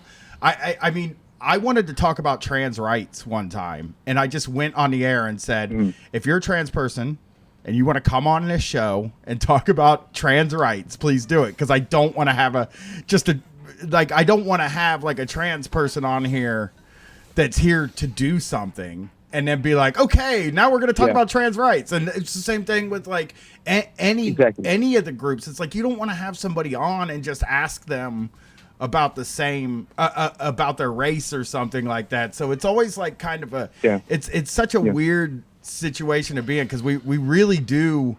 That's the reason for this call-in show, is like we really hope that we were we really were shooting for getting like every different voice on this show that we possibly could. But you still have to defeat Leslie that's Lee, why too. I fucking love you guys. If you can that's why I fucking love you guys, man, and I really do. I really do appreciate y'all, like, fucking like letting me talk and speak my piece and shit. And I would love to collaborate with y'all on some shit. So like, please DM me. Like, I ain't doing shit in my life right now besides like smoking and drinking weed and working on some other projects. So I have a lot of free time. So like, please, man, hit me up, y'all. Yeah, let's put something together. We'll put something together for sure. I don't know, man. You're drinking weed. You're doing bad. You can drink weed. You can drink all the Kool-Aid. Not in the Kool-Aid Ohio. shit? That's my favorite. They don't have it in Ohio. Man. Or the iced tea. There was I had an Arnie Palmy in DC that was like the bestest. Drinkable weed. Well, yo, I got to head out, y'all. But I appreciate like the time, man. Where can we hear I'll more? Keep in touch with y'all, yo. Where can people hear more of what you do? Posada's Trap God. That's my Twitter. Just look that shit up, man. And that's primarily what I'm doing now. And soon I'm going to be co-hosting a podcast with my Canadian co-host. We're going to be focusing on U.S. politics and Canadian politics from a black perspective lens. Cool. For kind of what y'all do, right? For people who actually live theory and don't just read it. You know what I mean? Just for just black, black working class folks. So an excuse to be people trashy. can just look at my Twitter, Posada's Trap God, and follow me. Hey, in solidarity with Again? having a Canadian co-host, because the POD cast, I do a show with a Canadian, and it's, come on, John. You're too nice. Oh yeah, people think it's the kinder America, man, but Canada's pretty fucked up too, yeah. Yes, for sure. Well, thanks for calling, buddy. It was good to talk to you, and I will be messaging you. We'll figure out. We'll get you on here, and we'll fit you in and everything. Peace. All right, cool. Solidarity, y'all. Appreciate y'all. Have a good one. Take care. Yeah, I mean, did you say dick hair? You got me. No, I said take care. I used to know this guy that said if you don't want to say "I love you" to a girl. Oh, olive juice? I love you too. He used to say elephant shoe. Elephant shoe. Elephant I thought shoe. olive juice. Yeah. Or just and I was like, I always think about it now, and I'm like, you just whisper that at them? You just whisper elephant shoe at them? They're like, oh, baby, I'm ready. It's this weird redneck. It's this weird, really rednecky, honor code where you don't tell somebody you love them unless you really love them. But you make your what mouth I grew look- up in. Yeah. You're Okay. not allowed to tell them. I right. lost my first girlfriend. I had a girlfriend for 3 weeks, and You wouldn't say you loved her? we were laying in bed, and she just looked over at me, and she was like, "I love you," and I was like, "Cool." Right, but it's why can't it's you can't just give out more love? Who cares? I know I should have said it. It's that part of it is that withholding, wanting to withhold that from women or something. It wasn't It's withholding. It really was if I don't feel this way, I can't say it because that's dishonorable. Sort of thing with me. It's very weird. The return to work credit is $450 a month for a period of time. Dog, I'm back to work, man. I'm working right now. Or $1,200 over 2 months. So you get I'll an take extra it. $600. But that one you gotta go back to payment, work. if that saves you all on fees, I can take one payment. You got to go back to work though. I'm back at work. That's true. We should get it. Yeah, we're working right now. But we never were not. We're at work. That's the thing. I think you have to have collected unemployment. We to should get have there. stopped working for the show. Work stoppage. That would have been Works. cool. We should have a strike. Let's have a strike. Let's say the patrons are our boss. All right, one more call and then we'll take a break. Yeah, man. All right. We beat Jamon. Thanks for calling Street Fight. Who are we talking to tonight? Hey, this is Joey from Louisiana. What's up? Oh, hey, Joey. What's up? Like a baby kangaroo. Yeah. What's Not too going on, much, man. Joey? So I called him before. I don't know if y'all remember. I worked at a drive-through daiquiri shop. Oh yeah, here. we remember. I was gonna ask you. I was actually gonna ask you, but I didn't want to be wrong. But I thought it was you. Yeah. How's the daiquiri stand business going? Good question. So I just quit that job a week ago. Oh, because you were taking time off too, so you didn't have to work during COVID. did. Yeah. I do remember your last call. I had a little money to skate by for a few weeks. I went back. So I went back and started working again, and between that last call and now, one of my coworkers tested positive for COVID, and then the owner was aware of it immediately and then swept it under the rug and kept that from us for 2 weeks. I wish I could. 2 weeks. I know that they're doing. You know that this is happening all over the country because people are so What is uncomfortable. Just and say it. They don't want. That's the thing. They If shouldn't you be running say a it- business. They're not grown up. You need to pass a maturity test. If you're going to be in charge of someone's paycheck, you have to be able to address the situation immediately. You can't just be like, "Oh no, what am I?" I have gonna a do? guess. I'm not going to be able to sell no daiquiris. I do have a guess for why they don't tell people. I think I know. We have Louisiana is so it's right now it's number 3 in the country per capita for cases. We have testing all over the place. All they had to do was like literally just declare one day off for everybody. We're going to close the shop and everybody gets tested. And that's all he had to do, really. And he just was not willing to shut down for a single fucking day. That's small business, Tyron. And you know why he didn't do it? I'll explain why I think they don't tell people. Because you're making them go to work. And you're telling them that it's safe. And then they're coming, then he's like, oh, yeesh. You know what I mean? We have face shields and we have protocols. Like, no one's going to get COVID here. Are you crazy? Yeah, and then somebody gets them and you're like, what am I supposed to do? After I found out about it, we need to come up with a term for the middle ground between quitting and getting fired, where it's like a suicide by cop of work. Yeah. You just talk your fucking mouth off at your boss to the point where like they can't keep you there. Right. If you come back, it's uncomfortable. Yeah. That whole thing where it's like, well, I can't go back now. I yelled at him and called him a fuckhead. Well, there's also a point, I think. I found out at like 11 p.m. and I had been drinking, and like I texted him just kind of like I just like floated a trial balloon. I was like, hey, have you heard about X? You know, like our coworker who tested positive. And he was like, no, what's up? And I was like, yo, that's weird because I already talked to the manager and he said he told you about her. And he was like, well, why did you ask me that question? Because I like laid a trap for him. And like I just like texted back and forth with him between 11 p.m. and 3:30 a.m. He kept responding. So it just kept going. And I kept drinking, so I was getting fucked up. And I was just getting bolder and bolder. And like, he just kept dodging all my questions and be like, I didn't do anything illegal. Take it up with the governor. He didn't do anything And illegal. He eventually did I something just like, fucked fuck it, up. I don't want to work for this guy anymore. Like, in for a penny, in for a pound, you know? Yeah. Yeah. There's a moment, I think, there's always a moment where you look at your partner and you're like, I don't want to be at that fucking job anymore. And that's just lighting the fuse. And that's saying, we got 6 days to 6 months, but there's going to be a new job happening. Yeah. I'm just waiting for something to happen. I want it to be appropriate. Yeah. I want to unleash my rage at the right moment, but then I'm out of here. I've done it every time. I've quit every time I've quit. The first time I ever gave notice was at the camera store, and that was the last real job I had.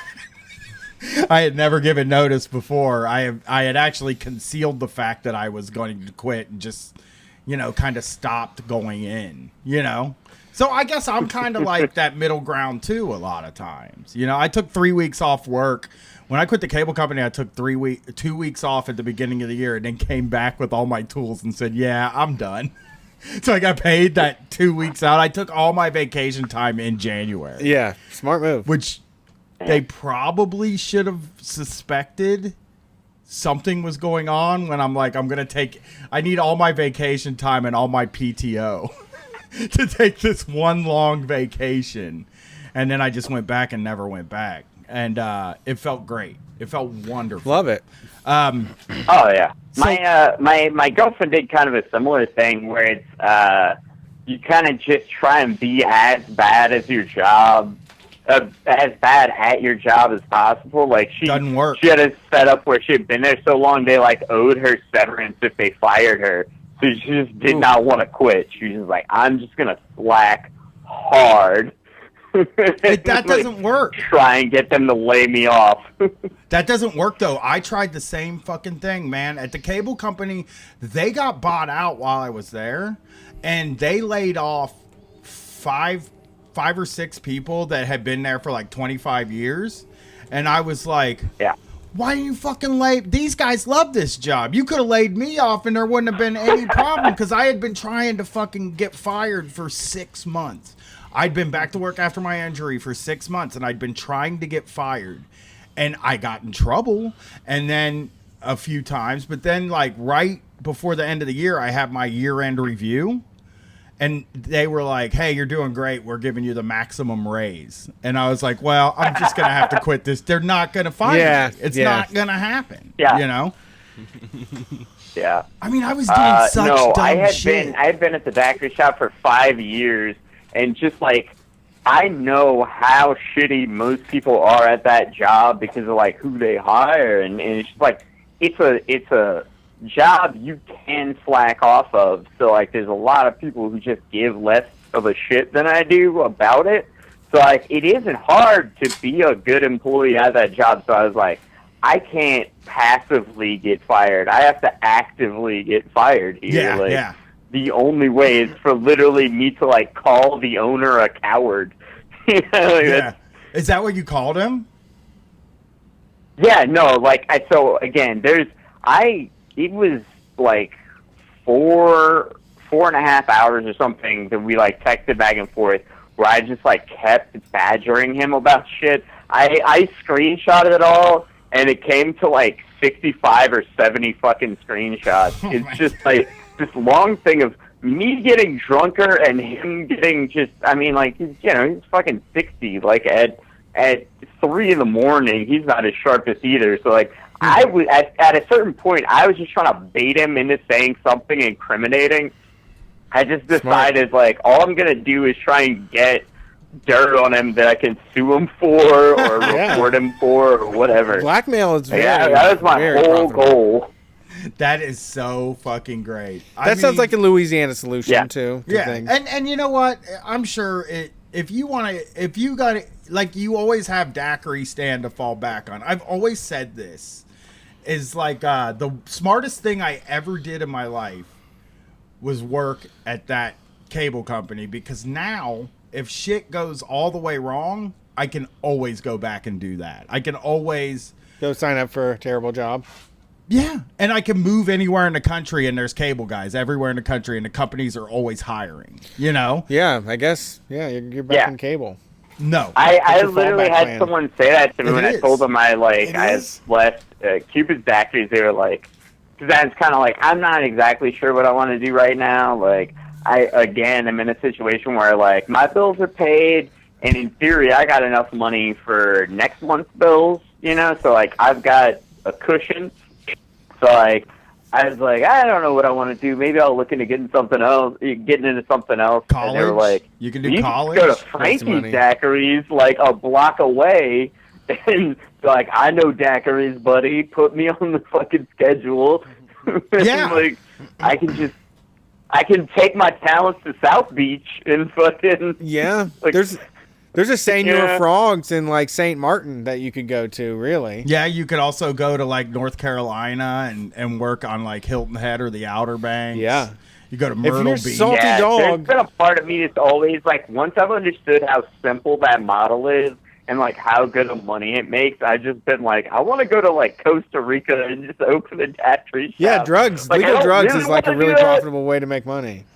People are drinking more than ever. I really do kind of just want to drain money off of tourists and, like, cruise ship people. I just want to, like, take all of their money. Yeah, I have extra money for, like, frothy iced booze. Yeah, would it be very easy? I mean, like, I know the equipment would cost a decent amount of money, but do you think you would be able to get the amount of customers that it would take to make it a business that you could just like if you had where a dinosaur you just, costume or something? Well, I'm asking, like, where you can just be like, oh, I make about $15 an hour to do this, but it's mine. I mean, and there are no rules. I could in the right situation. Like, I went on tour for comedy last year, and I was in Pensacola, and I went to Pensacola Beach. And there was, like, one of those little just bars that's on the beach, you know, you just kind of walk up from the sand and order a drink and go back to the beach. And it was just daiquiris. And it was, like, you could get just this, there's, like, you know, they had, like, at the daiquiri shop I work at, it's, like, customizable. You get a million different flavors. This was, like, no, you could get a pina colada, a strawberry, or a margarita, and they were $8 for like an 8-ounce cup of it. And I'm like, oh, he's making a killing. You were doing the daiquiri calculation. You were like, nothing. that's one shot per. That's Brett Payne talk too. Brett loves to be like, "Hey man, they're probably making $19 off each one of them." When we were in Vegas, Brett was telling me like how much shit cost compared to how much I was buying stuff for every time.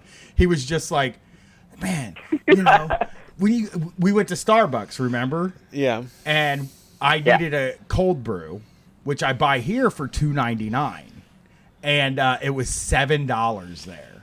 And we were just standing, and Brett's just like, "Oh, the material still costs the same, man." Or like those frozen. I remember the frozen daiquiri stands. Yeah, they're there. good. You were like, "I think it's cheap," and they're selling them for like $20, man. I also think with global warming, things are going to be getting hot, so you can take that north. Like you can set up, you can go north and be the first frozen daiquiri spot in one of these places, like in Nashville probably has a ton of them. I can, you know what I'm thinking now? Really?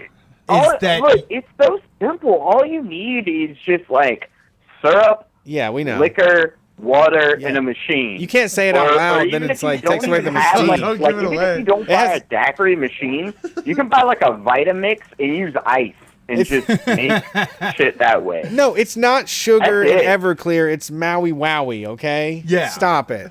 Yeah. Well, yeah. I mean, I just think about it like we were talking about an ice cream truck last week when the greatest person with the greatest job in the history of calling this show, the guy that did an ice cream truck, we were talking about that last week, and I was just like, fuck, man, I want to drive an ice cream truck. I think and now that Joey's talking, I'm like, fuck, man, now I want to own a daiquiri stand on the beach somewhere and rip off tourists. You know what I've been thinking about? I've had this theory, and we haven't tried it at our the daiquiri shop I used to work at, but like it's in my head. Have either of y'all ever worked at a place that had fountain drinks? Yeah. Oh yeah, hell yeah. For any of y'all. Yeah, you know the big cardboard box of syrup. Yeah, you know the bag in a box thing. Sometimes they explode. It's like you can get that you can get that at Sam's, right? So like what I was thinking is like you could use that and make like frozen alcoholic root beer floats. Oh my god, or whatever, frozen Coke. right? Like you could take that concentrated syrup. And You're blend innovating. it with, like, You've been in the ice game long and enough. whiskey. You're innovating now. Yeah. That's an incredible idea. Nick, which Sprite, dude. Small Can you business imagine- tyrant Nick, how do you think this deal? How do you? I think there's Sharks. Let's say let's weigh in on this. Let It's me weigh brilliant. in real quick. First off, yeah, right away. I First want off- in. I'll give you $1,000 if you can get me $1,500 back. First off, here's the thing. Here's something we're not covering here either. Is that a lot of states right now have changed their laws so that liquor can be delivered and you can Right. get traveler drinks. Right. In almost all the states now in all the major cities. And like I don't think they're going to be able to change that back. No, we're not going to get rid of that. Yeah. We like that. So like this thing is like you might be able to just go anywhere and deliver drinks. You know, I you can mean- just deliver the fucking things. You know, Yeah, you just need to get like a Ice cream truck. frozen cart that you can just scoop it out I ate of. the cart. Yeah. Yeah. You just get like the ice cream truck, but put a fucking like blender in it or a machine in it. Once you get that generator, like the food truck with the generator and shit, you can drive anywhere and just make that shit. People would hire you to do I parties. guess you have to get the right license. People would hire you to do parties Dog, if you you're did in. that. liquor license Give for me a van. If you need an angel investor, we'll pay one of your car that payments. was a thing.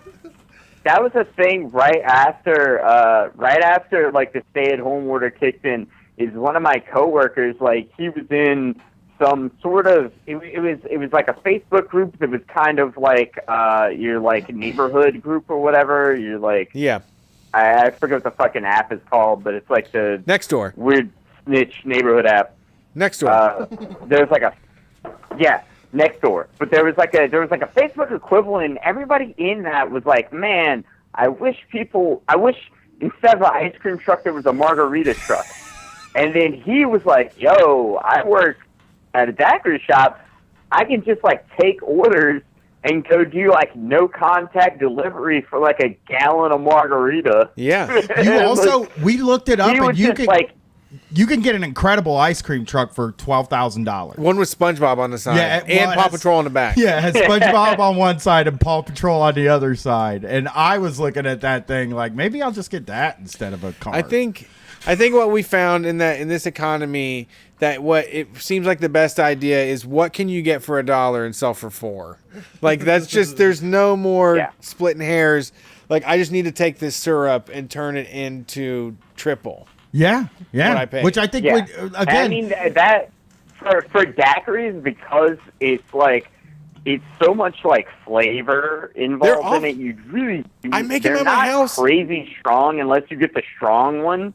So like, the strong one is just like made with Everclear or 151 rum or Which whatever. is also cheap. But like the regular ones that are made with just like rum or vodka or tequila or whatever. I like Purple Haze, any of the weed ones, half baked or so something. cheap to make. Yeah, it's garbage. It's not. I mean, but at the same time, I try to make a daiquiri at the house. It's terrible. Like, I have chunky ice. You need an expert. I've got less than 1,000 watts on my blender. I can't fully blend that thing to the smooth type of premium quality that I expect. I want to say this to the Sharks, That's too. something I've been thinking about doing, is making a zine where I just explain how to make daiquiris Well, don't and do jello that. shots to people who haven't made them before. No, you're going to be the Henry Ford of daiquiris. Yeah, you can be a daiquiri tycoon. Yeah. You're what are trying you to do doing? it the punk way. You're sharing it with everybody. Yeah, that's what me and Brett Yeah. did. We didn't make any money for Yeah, fucking we did. 6 years. Don't do what we did. But But if you can buy something for $1 and sell it for $4, like, do that a lot. I want to bring this up to the Sharks real quick, the other Sharks. Okay. How much are you willing to invest? Sorry, go ahead. I cut you off. Well, nothing right now. But when my shit gets back together, I'd throw 1,000 at it too. Wow. But I'll just not buy a did few shirts. Just tell everybody that you can mix Kool-Aid with smooth ice and Everclear and make a lot of money. Okay. So I feel like But let me it's a say- race to the finish line. There's going to be a lot of people that are going to start mobile margarita mix. Bunch of Lonnie's margaritas Dude, show up and you're like, Gold Belly will send you a margarita in the mail for like $94. So what I'm thinking is also, when we talk about this truck, I'm really enraptured by this idea of an ice cream truck that is themed as an ice cream truck that will deliver daiquiris. It plays the ears to a hang person's low. house. It plays music, maybe even Day at the Races. 100 bottles of beer on the wall. Yes, that's maybe a good that one. song, Yep. right? Or Yo Ho Ho and a bottle of rum. Yep. Okay, so That's it plays smart. that song, and you will cater parties. Yeah. So you can just pull that up into some rich person's fucking driveway and sell them daiquiris all night for fucking $15 a piece. And here's the fucking thing about this. Here's the thing. People will pay more because it's a gimmick. You know what I mean? I think you shouldn't park. You should just keep driving around the block so you get that experience of waving down the truck every time Yes. you want to order. Yeah. Like, that's what I'm paying for. Yeah, people want gimmicks. People No, love this seems gimmicks. like a thing for like weddings and special occasions, right? Like that's what the gig is like, do you want you can have an open bar and that's cool, and you can get a beer or a Jack and Coke, or you could get a fucking frozen strawberry colada at your fucking at your wedding out of an Like, ice that cream truck. seems- Out of an ice cream, because people love gimmicks, dude. You know what? Food trucks still kind of big, but not as big. But back in like 2011, everybody would go to food trucks and eat shitty food just because they're eating it out of a truck. It wasn't shitty food. Well, sometimes I had gotten shitty food out of those like high Okay, level food trucks, and I'd be like, well, I'm just eating this because it's coming out of a truck. I'm I going to think. say it. I'm going to agree that it wasn't all good, but if you agree that it wasn't all bad. Yeah, I agree it wasn't all bad. I'm saying that, like, a lot of times people were just eating out of food trucks because it was a truck. Yeah. You know? And like, they were just, like, excited because it was like, oh, food trucks, that's like a New York But thing. it's really fun to, like, have a whole bunch of food fall out of your mouth and you just lean forward and flop it all over the hot pavement. Yeah. That's fun. I hate I it. like that. I love to just, like, have, like, a bunch of, like, sloppy vegan, like, lentil Joe like wash off of my beard, just like a Eating- shaggy dog. Just throw it onto the asphalt and walk away from the mess. Eating by an exhaust Oh, pipe. yeah, that's a bad idea. right. With a, You really with a gotta generator, like, really running loud, and yeah. loud and shit. It's not a pinnacle good of experience on eating. concrete. Usually on asphalt. Usually, Yeah. it's like not a good experience. But like people will go to a food truck festival. I like it. And When it's at a hang park. out. Right, Sometimes they don't do it at usually- parks. Yeah, sometimes, Yeah, but it's very much like, hey, do you like picnics? Would you like to pay $27 for a picnic? How's that Yeah, sound? I hate my back. I can't sit down. My back is so goddamn bad. My wife always has this romantic ideas about picnic, but hasn't accepted that my back doesn't do 90-degree angles. I can do 100 degrees. Like if my legs are horizontal to the ground, I can do 100. I cannot do 90. Like I'm just sitting like in pain. Like, oh, this is beautiful. She's like putting fucking jelly on toast and like talking about how great it is. I'm like, I'm in so much pain right now. That's why I have my micro chair. Okay, so that's the key. Is it's got to be a daiquiri truck with like computer chairs that you can recline in. Okay. You know, like that's what sense. we're bringing to the game. That's the new technology that nobody's gotten into. Is like comfy chairs that recline. I feel like that's you just have to carry them in the truck, dump them out, and be like, I think like sit back, lay back, and enjoy your daiquiri. I would honestly just look up how much it costs to buy like a 1-gallon plastic bucket, figuring how much it costs to fill that with booze and smooth ice, and then charge 4 times that amount. Yeah, yeah. I mean, it's- Joey, times as it's much as the so bucket, doable. you're Yeah. like, that's It's crazy No, it's, doable. yeah. yeah, Joey, please. It's booze. It Keep- sells itself. Drugs. You think your drug dealer paid that much for his drugs? You think he's hooking you up every time No, you go? yeah, he's you, not your you think buddy. that? You think it costs fucking $40 a tenth to make weed in Ohio? No. It was Yeah. pennies. Yeah, I know. I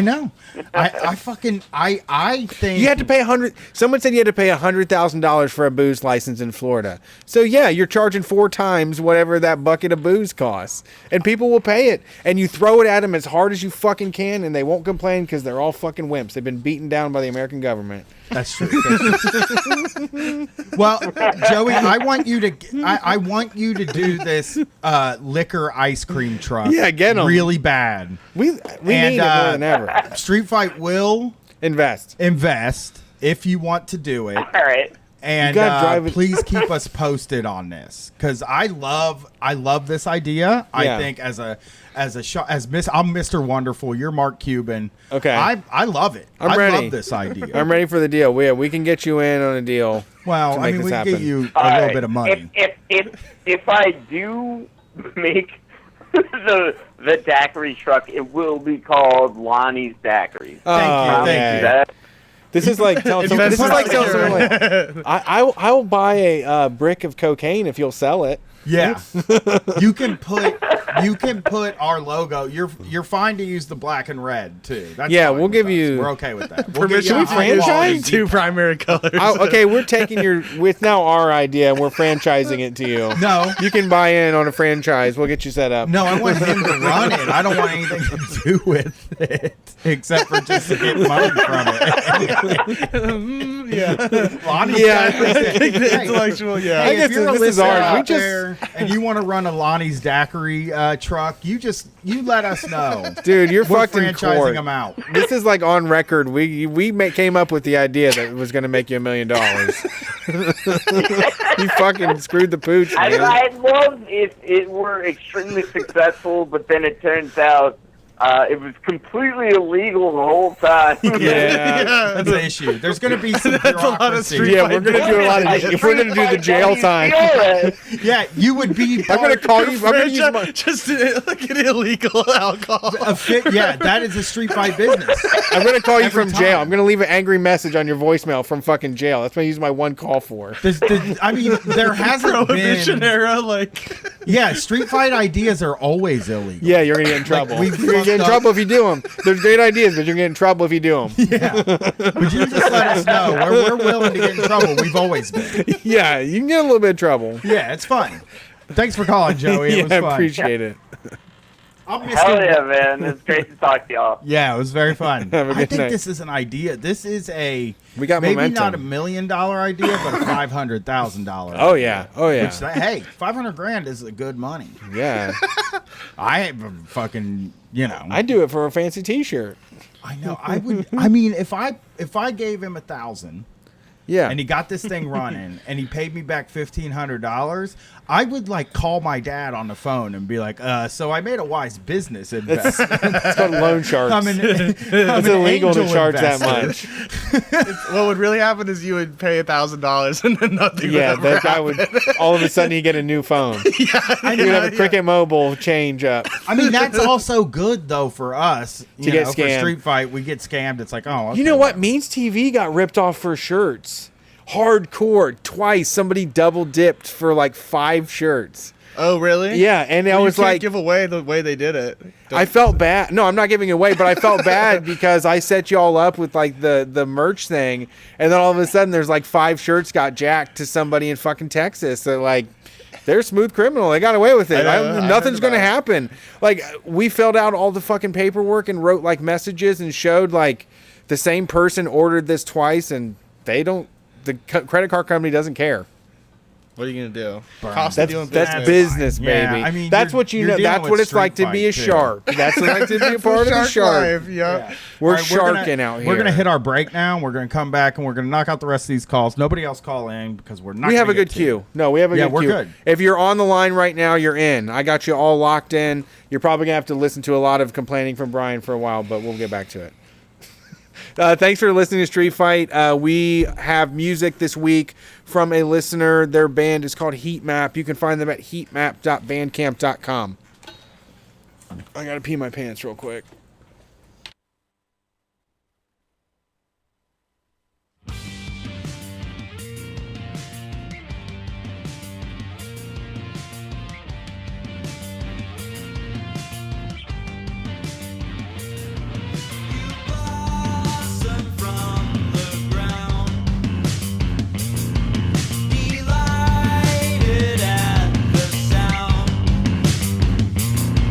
The sun comes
relax and free yourself. Lights down.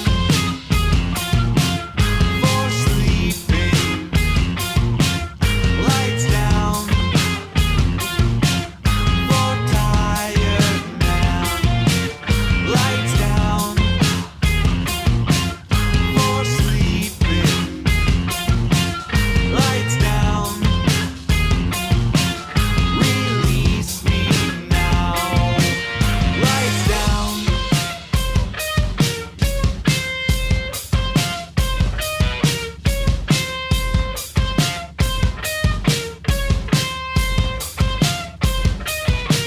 Lights down.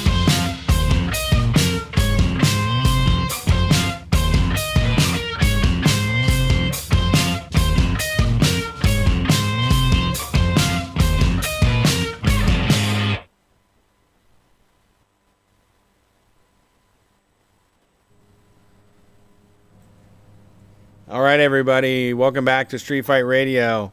You can probably see me. I look like a little ghost on the live stream. We are coming to you live from the patio. Right now, we are renovating the studio. We're building a new backdrop. Means TV is happening soon, the TV show. We have Nick Hayes, the starter, the founder and operator of Means TV. Co-founder, co-operator. Co-founder, yeah, co-operator with Naomi of Means TV. And you're down here to give us a kick in the pants to get shit going because we don't want to do stuff. It's hard to do stuff. Doing stuff, I mean, whenever you do stuff, there's going to be more stuff to do after it. If you don't do stuff, there's not going to be no more stuff to do. Yep, it's true. I mean, I hate it just as much as the next guy. I just am trying to create a sense of responsibility, acting like you inspire me. You're such a young man. Or just creating a false sense of like, hey, we have to do this because there's people are relying on us, but really it's just in our heads or something. No, I mean people are. I mean we want to make it happen, and there's talking about it, and then there's like you have to do it. Like I knew that all those shelves in the inside of that basement had to come down, and then I'm like, but I don't want to. There's this wood, there's trash, there's waste, there's building, there's destruction. I have to organize. There's like 10 years of bullshit that has not been organized. I've just been able to leave that mess alone, but now we're getting through it. So the live stream setup is temporary. I know people have been complaining for a few weeks now. We're trying to get it together, but we're going to have a stable solution in the coming week. Right? Yep. You're going to make sure of that? Yep, that's my job. And we're out here doing this on the patio because Nick is young and has his whole life ahead of him, and he's afraid of COVID. I told him it was the most COVID-friendly thing we could do was to be outside. We don't have to wear. None of them want to wear masks. They all are too big of. They all have too big of egos to wear a mask and podcast. So I'm like, yeah, you don't want to spitting all over each other. That makes sense. And like you said, we don't have I've seen enough. Like I would rather trade in some risk of death for comfortability. But you got your life ahead of you. You seem like just willing to let it go. Not gonna put up a fight at all. Yeah. I mean, no, you're doing a pretty good job with all the COVID preparedness stuff. But just earlier when we were talking about at the end of the day, you were like, I'll just die. Yeah. Well, it's a relation. At this point, it's like a relationship where I'm like, if you're going to come here and build the studio, you're going to be off of my germs. But I don't. But it's this is my job, so I'm trying to not Right, we're being an asshole. We're making you. You're serving right now at a Mexican restaurant, and we're making you get us more chips and salsa as we spit all over you, and you're covered in a respirator. Yeah, and I'm just trying to create a facade of protection, just so I feel like I'm not an idiot for being here. Exposure makes sense. I don't hate you for it. I appreciate the help. I brought tons of masks and gloves. You do? Yep. You had masks ready to go. Yeah. It was great. All right, you ready to take these calls? I got some news. I got a quick There's news break. Wow. My wife sent me a text and said the TV in my bedroom is cracked and doesn't work anymore. Yay! No, it keeps piling on. You beat me. Yeah. I fucked up the money earlier. You made the last mistake. So you had an old ass TV. I've made the decision that for the past month or two that I'm not watching TV in bed anymore. I want it off when I get in bed. And I think she thinks, you know, I cracked the TV. And you did it? Neither one of us know who did it, but if I had to guess, I would think it's me because I break things, you know? Yeah, that's true. You break everything that you come in contact with. I do. So what did you do? Just talk at it or something? I didn't do anything. It got cracked somehow. It was just like you pick it up with both hands and use it like a tablet. Yeah. To like use the buttons on the side and you just like squeeze it like a fucking accordion. I don't know how it got cracked. It's weird. I'm probably slapped it with something. You know, is my guess. You have to hit TV. I haven't hit a TV in forever. You still hit your TV? No, but I get was it to work? Probably getting out of bed and walked because I walk right by it when I get out of bed. Oh yeah, that's it. And oh, you were putting on a flannel or a shirt or a jacket? And Yeah, I don't remember hitting it though. I didn't think I did. So like one of those like extending your arm, putting on a shirt, and you smack it real could good. have been something like that. You did a Godzilla on it. Yeah, it's gone. No more TV in the bedroom, which Hey. I'm happy about. Yeah, that's bad anyways. But now it feels like she's going to make me buy a new TV. She wants. They're cheap. She wants. I know it's not expensive. It's just I thought we, you know, when You she can get 'em first right told by me, the I was like, register. nice, the TV's gone. You know. Yeah, that poison's out of my life. It's a good piece of decor to remove from the bedroom. It's It just is. a I agree. big black square. She you likes know? having a TV in the bedroom so she can lay down and watch The New Girl for 2 hours before she falls asleep. Well, I can't argue with that. We all love that. Yeah. Well, thanks for calling Street Fight. Who are we talking to tonight? You're on the show. Don't be dead. Don't be dead. Oh, hi, I'm skeleton. alive. Oh, hey, good. what's up, alive person? Hello? Yeah, how's it going? Hi. I'm alright. My name is Sadie from Philadelphia. Perfect. What's up, Sadie? We love Philly. Not too much. How are y'all? We're Fuck pretty yeah, good. me too. I mean, I'm on a downward spiral, but I think I'm sure I'll spin out of it at some point. I hope so. I just want, I've spent the last 4 years working in homeless services in Philadelphia, and I wanted, if you wanted to know how fucked up it is. Yeah? Yeah. I mean, we love to hear how fucked up stuff is. Well, the main thing I'm thinking of is like the main permanent supportive housing provider. So it's like people who are who have been homeless for over a year. They can get matched into housing that is it's free for life and shit like that. But the main provider of that in Philadelphia just hates homeless people, where you have to get in, you have to pass a drug test. Right. You can't even if you work at a bar, you can't live there too because you're going to come home smelling like alcohol. If you drink casually, you can't either. And I get it that they don't want to trigger people who are in recovery, but also the people who the other people also need places to live. Yeah, you can't ignore that. And then they also do fucking credit checks. What the hell do you do a credit check on? That is crazy. What does your credit have to be? I couldn't tell you off the top of my head, but I just know a lot of people are in situations where their credit is bad because they were taken advantage of. People who's their parents didn't have enough money to pay the electric bill, so they put their kid's name on the electric bill. Yeah. So then that kid is then kind of fucked. Or someone people putting credit cards in other people's names and shit like that. It happened at Discover people Card get a lot. fucked. When I did collections, I would have to collect, and it'd be my mom opened this card in my name years ago, and I've been trying to, they've been doing legal battles, but it happens a lot. So fucked up. Yeah. So that's one thing because it's this is housing that should be because the reason people don't have homes to live in is because housing is inaccessible. Yeah. So making it extremely hard to get in that housing is fucked up. Yeah, for sure. I mean, like, so are they basically just shooting for people who have no problems, except for the fact that they can't get somewhere to live? You know, that's what it seems like they're doing. They're looking for like the perfect. That's exactly what it is. They're looking for like the perfect homeless person. They're because a lot of people, when you do a social service or some kind of safety net, a lot of the people that start those things have an idea of who is worthy of the help.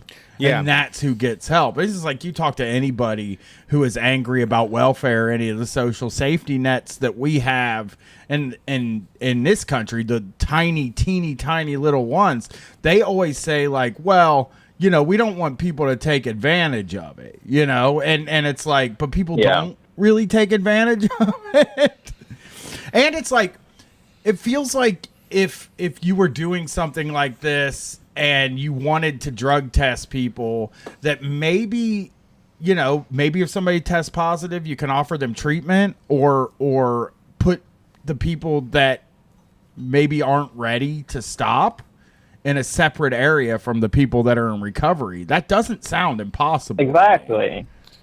Yeah, exactly, because they're the ones with all the money. They have fucking John Bon Jovi funding them for some reason, and like, so I guess maybe that's why they have to be like the perfect homeless person. Like, we got to show John like the perfect person. I forget what I was going to say. He spoiled the pot. He just come on, John Bon Jovi. Nobody's good enough for John Bon Jovi, and he's just created this crisis in Philadelphia. God, that's so funny. Created this crisis. Fucking John Bon Jovi. You know, we thought that we could thank you for living on a prayer, but now we have to be angry at you. Yeah. You know, all of your great songs are for naught if people are getting credit checked. A credit check is a wild ass thing. Well, you know what? None of this, you can't look up any of this on the internet. I'm just saying it right now. But I saw when I was listening to the Trillbillies recently, I don't remember the name of it, but they mentioned some new like liberal organization. Lincoln Project. It was something like problem-based solutions or something. And it was just this like gentrifier group that basically went into town and were like, hey, drugs, that's a problem. Call the police on them. You know, like these people were like trying to fix problems. They were supposed to go in to help these like communities in need, but all they did was like try to eliminate all the stuff that they don't like. Like it's just doing more of the same metrics and grandstanding. And I have to say, I'm going to get the official name of this, but I just noticed when I was driving earlier today, there was these flags on the side of the road that says Morse Road Revitalization Project Zone. Uh-oh. And that's a place where there are a lot of communities that are heavily policed that are... Gotta wait for Jason to leave. We gotta wait for Jason to leave. Is that really Jason? Yeah. It's Chopper, baby. He drives a Harley now. Yeah, that's like a fucking V6. The producer has left the building. It's cool though. We do have a producer that drives a Harley. So no, he drives a Honda. Oh, I thought that was a Harley. More reliable, man. You gotta have too much money. Harleys are a money pit. That's the street fight bike anyway over Harley. You know, we don't want a Harley. We don't want to be considered like in the same class as the Hells Angels. That's true. Yep. Sorry, what were you saying? No, I mean, I was just saying that like these projects are they're just coming at it from a new solution, and this is something we have to look at when it's defund the police, is that these folks are just going to find new ways to punish people for having a drug problem, for not having good credit, and for not being the right kind of homeless or in need. Yep. It's been decades of this. It sucks. Yeah, it sucks. But this is the reckoning that we have to have. The folks that have been talking about this, you know, and you've been in the field, you know this firsthand. We have all these people that are jumping on board. You know, we have all these companies. We have all these conversations that are happening, but we have to push people further. We have to take them out of their comfort zone. It was easy for them to come onto the side of like prison abolition or defund the police or, you know, whatever these efforts are, Black Lives Matter, but we have to actually make it stick and make them do things that aren't so easy to do. Like that, this is the momentum we have to keep moving. Yeah. I don't know how it's going to happen because it's a horrible place that we live in, but that's where we're at. And I think that's the responsibility, I guess, that we have. Yeah. Yeah. For real, truly. Well, thanks for calling in and bringing it up. I mean, that fucking sucks. Credit check is just like, get me out of here. Yeah, evil. Drug test is evil, but I think the credit check's more evil than the drug test because you're like I said, you're doing a credit check on a person that doesn't have a house. And if I just quit drugs, my credit ain't the best. Yeah, that's true. When I quit doing opioids, I was not doing well in the credit department. All right. Well, thanks for calling. We appreciate it. Have a good one. You too. Thank you. All right, let's get this bread. We got a couple more to go. We had a jump in, which I think is deserved. Deserved? Well, because we had someone dropped and then someone jumped. All right. Thanks for calling Street Fight. Who are we talking to tonight? Hi, this is Jonathan in L.A. What's up, Jonathan? How's things going in L.A.? Hey, good. It was me that the call got dropped for me, so I called back in. Okay. Hey, we didn't I was pay kind our of in bill. the queue at first. The system works. We didn't pay our bill. It's okay. So what's going on But anyway, tonight?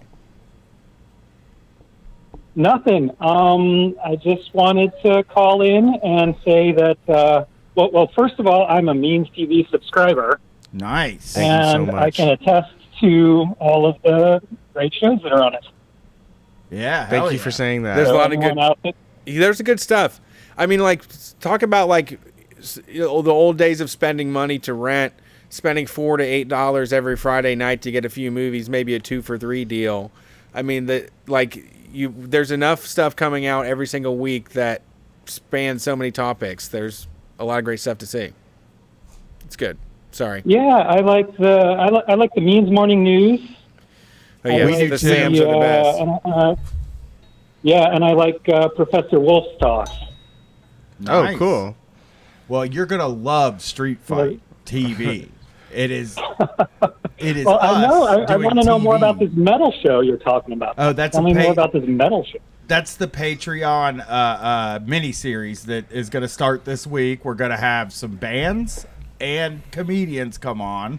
We're going to talk about all the different kinds of metal. I think it'll be about 5 weeks because there's 200 kinds of metal. Yeah. And we're going to have to, narrow it down to, 5 kinds of metal. You know, you want to go with here's what you... New.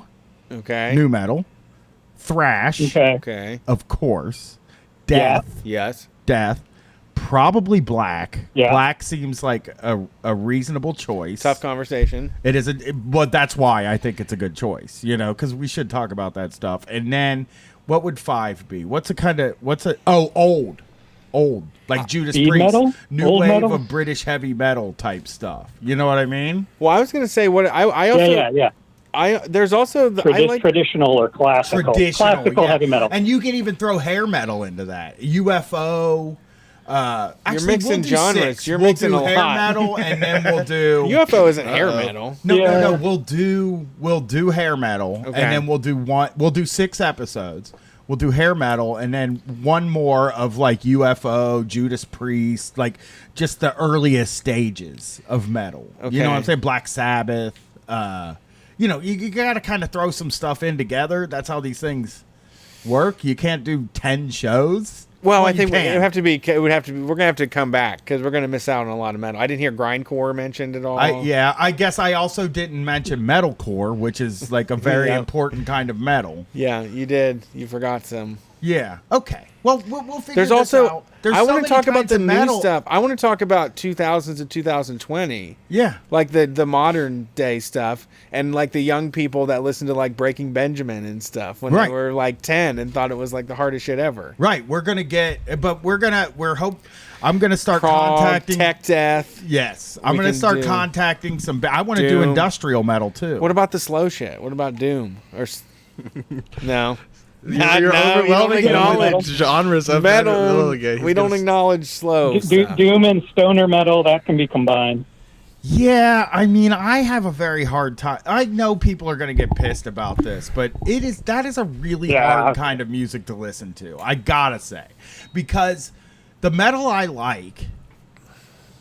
First of all, I like new metal, so don't get mad at me if I don't like your specific kind of metal. I like some of the worst metal ever made. Not at all. Just on the POD cast, I just gave Disturbed a 27. Out of 10? No, not out of 10. It's an unlimited sort of number, but the highest rating I gave before was what it was the first Korn album, and I gave it a 15. But then I gave Disturbed a 27. It's almost twice as good as the first Korn. Man, that album is just, it bangs. Really does. And the reason it got a 27, and you can listen to it on the POD cast, but the reason it really got a 27 is because it's very funny. It is. All right, that's you're doing irony, your ironic shit. Yeah, irony. Brian enjoyed it a lot more than even some of the actual enjoyable things, because it was like, there's a song where he's like saying like, there's this song that starts out and he's like kind of doing like a little groove to get in, and he's like, he says this, and it gets you a little something for your ear hole. Okay, and then they do a cover of Shout by Tears for Fears. Great song. And there's a part where they say ice, and then he overlays like his vocal and he goes, ice, ice, baby.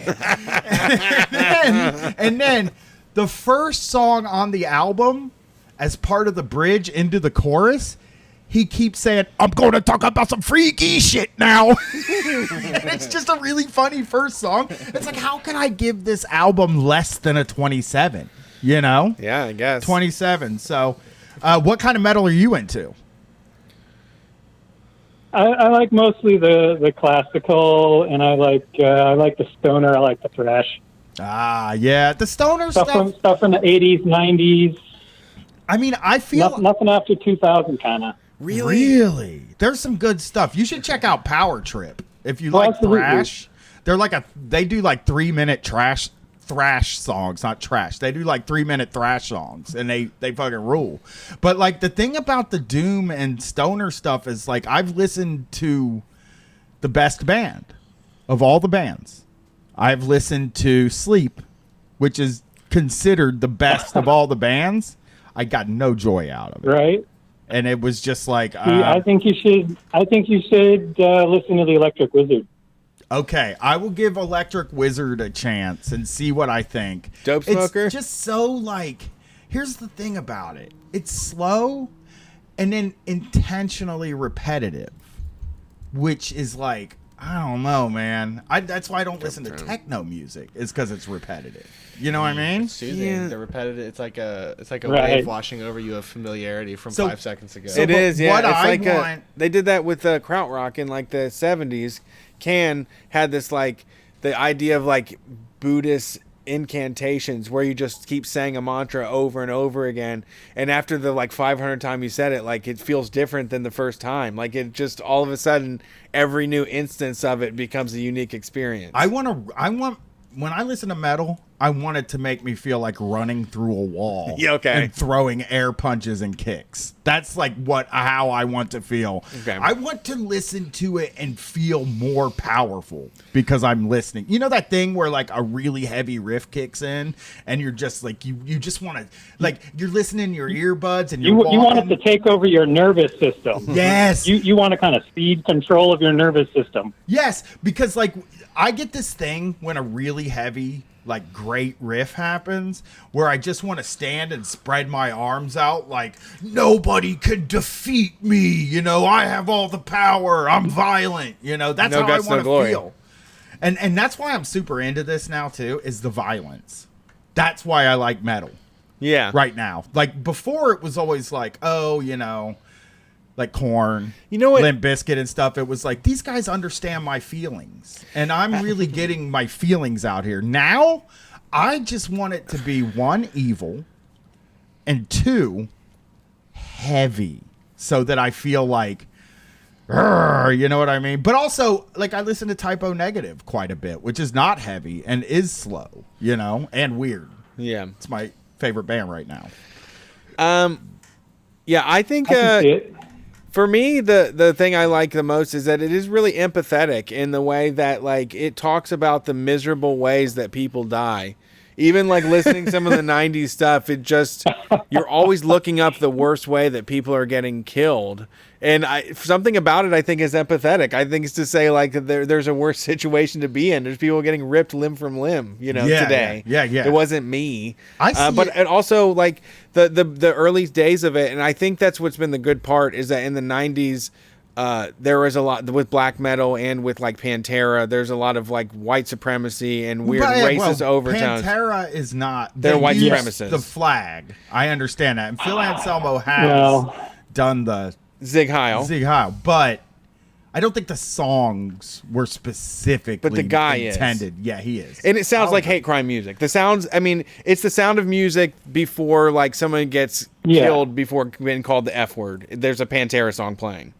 Is is my belief. Right. It's kind of belligerent, but a little undirected. A little angry. It's just it's intentionally angry, and it's intentionally made to make you want to be angry. Right. But I think was their goal. And now a lot of the bands like Havoc, like Hexen, like Power Trip, like Municipal Waste, they are very much about telling like rednecks to fuck off. Lamb of God told rednecks to fuck off. Obituary. Slipknot. There's a lot of bands that have said like we're not a white supremacy thing, we're not racist, and like we're like bringing back some of the like thought that went the anti-war sentiment and like the anti-oppression and capitalism that was a big part of what started a lot of that back in the 80s and 70s. I mean, a lot of it is just kids with nowhere else to go is what metal is. That's why that's one of the reasons like I've had like sort of a renaissance with it is that like I think the world is like really fucked up, and I think that like people have a right to be angry and to express that anger, and I'm angry about the world too, and it is a kind of music that like expresses feelings that a lot of people who are like, maybe I feel as though at times I can be pretty inarticulate about the rage that I feel about getting it across. Just even by like couching it in irony and comedy a lot of times. But with metal, there is nothing left up. You're not like trying to interpret what this is. This is angry and dark, and these people are pissed off. And it's also like Brett brought this up to me. I don't want to take your thing, but like with punk, I'm reading Please Kill Me right now, and a lot of these fucking punk icons came from rich families. Yeah, they were just rich kids that were just. I know. Please Kill Me. Yeah, New York drug addicts. Yeah, and that were in a band. And with metal, it's always like people who were like framing houses and playing at a bar on the weekend, and then fucking something happens where they hit and they go on the road. Kind of the one grand unifying theory of metal that I know was written in a book by a man named Robert Walzer. And I think I actually recommended this book to Brett over Twitter once upon a time. It's called Running with the Devil, Gender, Power, and Madness in Heavy Metal Music. Oh, I would read and that. So the idea of the book is that when you do a musicological analysis of metal, you need to not only consider the lyrics themselves, but to consider kind of the structure of the music as conveying a lot of the message. That's kind of what I understand to be basic musicology. And so one of the central themes of metal is power because of the nature of kind of the chords that the music is constructed from. They are very polychromatic and they are very sustained, which agrees with kind of part of our sociological understanding of what power is. Yeah. And so metal is a way for people to achieve some degree of power, even though they may kind of lack it in other aspects of their life. Yeah, it does. It feels... If that makes sense. It is a music where people who maybe can't talk about theory, don't really know how to talk about politics or even sociology or anything like that. It is, I've said this before, it's one of the reasons for the call-in show and one of the reasons for the zine. I think that the more people whose story get out there, the more we understand people. And there's a certain kind of guy, and Brett brought this up when we went to see the Korn concert, but there's a certain kind of guy that, like, he expresses one feeling, you know? There's one feeling he's allowed to have, and it's in a mosh pit, and it's during a metal concert, and that's where he has every single one of his feelings. And the people on stage, they express every single one of those. They're expressing anger in a room, and people are having a good time sort of working through and dealing with anger, you know? And I just feel like channel it and amplify it. Yeah, and I feel like it's oh, this book's cool. Okay. I just feel like it's very it's a very working class. I think like rap and metal and country music are the three things I look at, and I'm like, this is what working people are like. This is we're talking about, like, when you talk about like how people communicate their feelings to the world. Rap, metal, and country music is how the people that you don't hear their voices ever communicate the music. Absolutely. Communicate with the world. Absolutely. Yeah. All right. Well, thanks for calling in. Metal series though. It's coming. Absolutely. First episode this week. Maybe. All right. Oh, they got Talk it. to you guys later. They got the book. I can get the book on my the chat is some of the chat is mad, but it's not to say that all fucking punk is bad, but a lot of the heroes, like when you read like the Velvet Underground stuff, it's like these are artsy people in Brooklyn that have a cushy life that like couldn't fail, you know? Yeah, no, like, I don't you look I like punk. Patti Smith, a lot of the proto people were just like Brooklynites. Like there's, you know, there is a lot of people that are held up as these like radical outcasts. It's just because they had the money to be that way at that time, you right? know? And I want to make it clear that like I love punk, and I think that there are very cool, genuine punk people. It was something that I had never given a chance until I met Brett, but then I started listening to some of it, and I'm like, oh shit, you know, this stuff is very cool. Against Me, which is kind of punkish, is like a band that I really like, but like I'm just saying that like I identify personally, I have always identified personally with a lot of metal because it's just, I guess it's like catered to me too, you know? Absolutely. And I hope that didn't come off like I really don't want people to think that I was shit talking punk. I just am saying that like I feel no, it's a contrast, and it hasn't been said. Sorry. Well, yeah. I mean, I think punk is cool because it's artsy. It's like it is like a thing that like ties very well with art and stuff like that. And it's like usually some of the people are more like articulate that do punk, and like I just feel like for me, you know, in the same way that our show isn't like the current affairs podcast. You know what I mean? Or our show isn't like or like just not I don't know why I said the current affairs podcast, because I don't listen to it or like it. I don't listen to it, but we're different. You know what I mean? It's like a different kind of thing, and I think we're metal to that. Current affairs is punk. They're not punk. Current affairs I fucked is up. fucking Okay, punk. listen. I'm just saying that punk is more artsy. It has a higher cost of entry, and I don't know. I mean, you have You're just digging your hole deeper. You gotta just get out loud. I keep listen. He's on a bad, he's in a bad way right now. You gotta just be like, he's right. Let everybody in the chat say Brian's right. He needs a win right now. Well, I feel bad because I'm really not. No, you're right, saying that I don't like punk and that I don't think working people do punk. I'm saying I don't think that. I don't think any of those things. I like punk. I think working class people do punk. Yeah, that's all you need to say. Yeah. There we go. Now they can get along. Please don't be mad at me. They hate you. Sorry. Just early reports ran they hate your guts.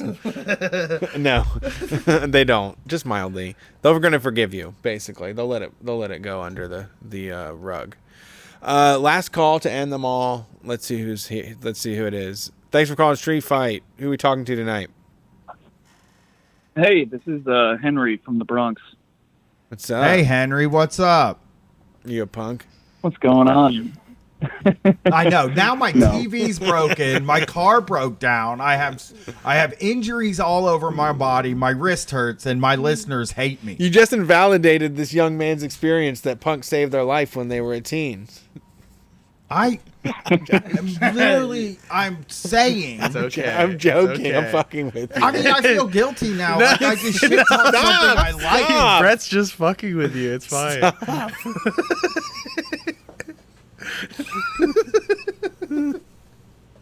Sorry. Listen, caller. So, you're the star of the show. What's going on?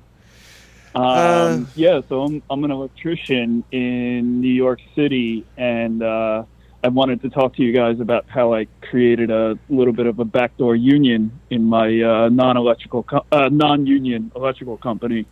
Please. Oh, how'd you do this? Backdoor Yes, Union please. sounds like a great song.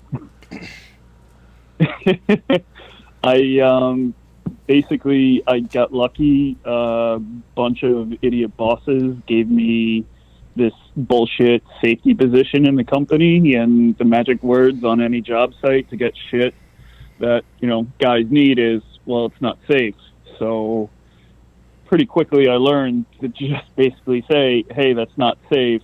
And pretty early on during the pandemic, it was pretty vital. It's pretty fucking cool. I've been a foreman for years, and this is the first time where I really feel like I can kind of put the screws to a bunch of racist fucking bosses. So you're saying you have like a coalition of people, like you're doing like a strict compliance thing where now you're just pointing out all the unsafe stuff until like conditions improve? Yeah, but also they received a shit ton of money through the the PPP, and they didn't fucking need it. All of our job sites were open the entire time. There was no risk of us closing, and they kind of got called out on it in a meeting that I brought it up, and I didn't even realize it. It was two of these other guys were like, hey, they got all this money from the PPP. You should bring it up to the next meeting. And we all got bonuses 2 weeks later. Wow. Oh, shit. Hush money. So you said that you've been like using this to like create a sort of backdoor union. How has that been? How has sort of like you having that power spiraled into getting everybody on board with that kind of idea of collective organizing and stuff? It's taken a lot of work. I've been with this company for about 4 years, and in the beginning, a lot of the guys were very anti-union. A lot of the guys in the company are people of color, but they've all been kind of sold this certain bill of goods that, you can get more money if you just work with your boss and stuff like that. Yeah. And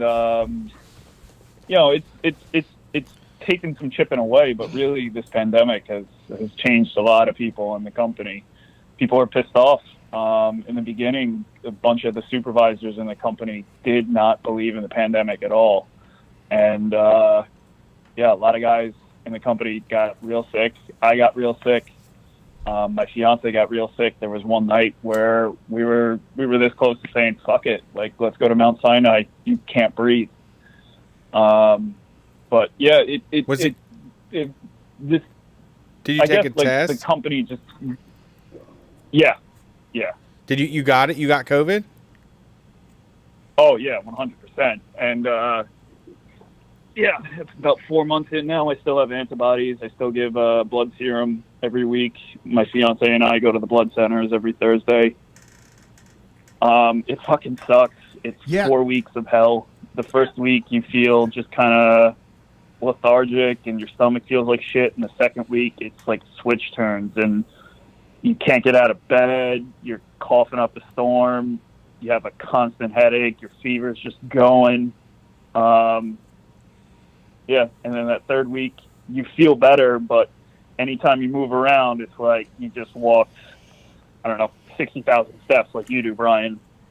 And that fourth week, you think you're all better, and again, you just feel overheated and just out of it. It's not fun at all. Yeah, and also still be careful, because I just like read a thing that you can get it twice, because like people were making fun of this woman from WWE because she said she got it a second time and she really had it, and then some virologists just did a podcast apparently where they said, yeah, you can catch it 2 times and it's worse the second time.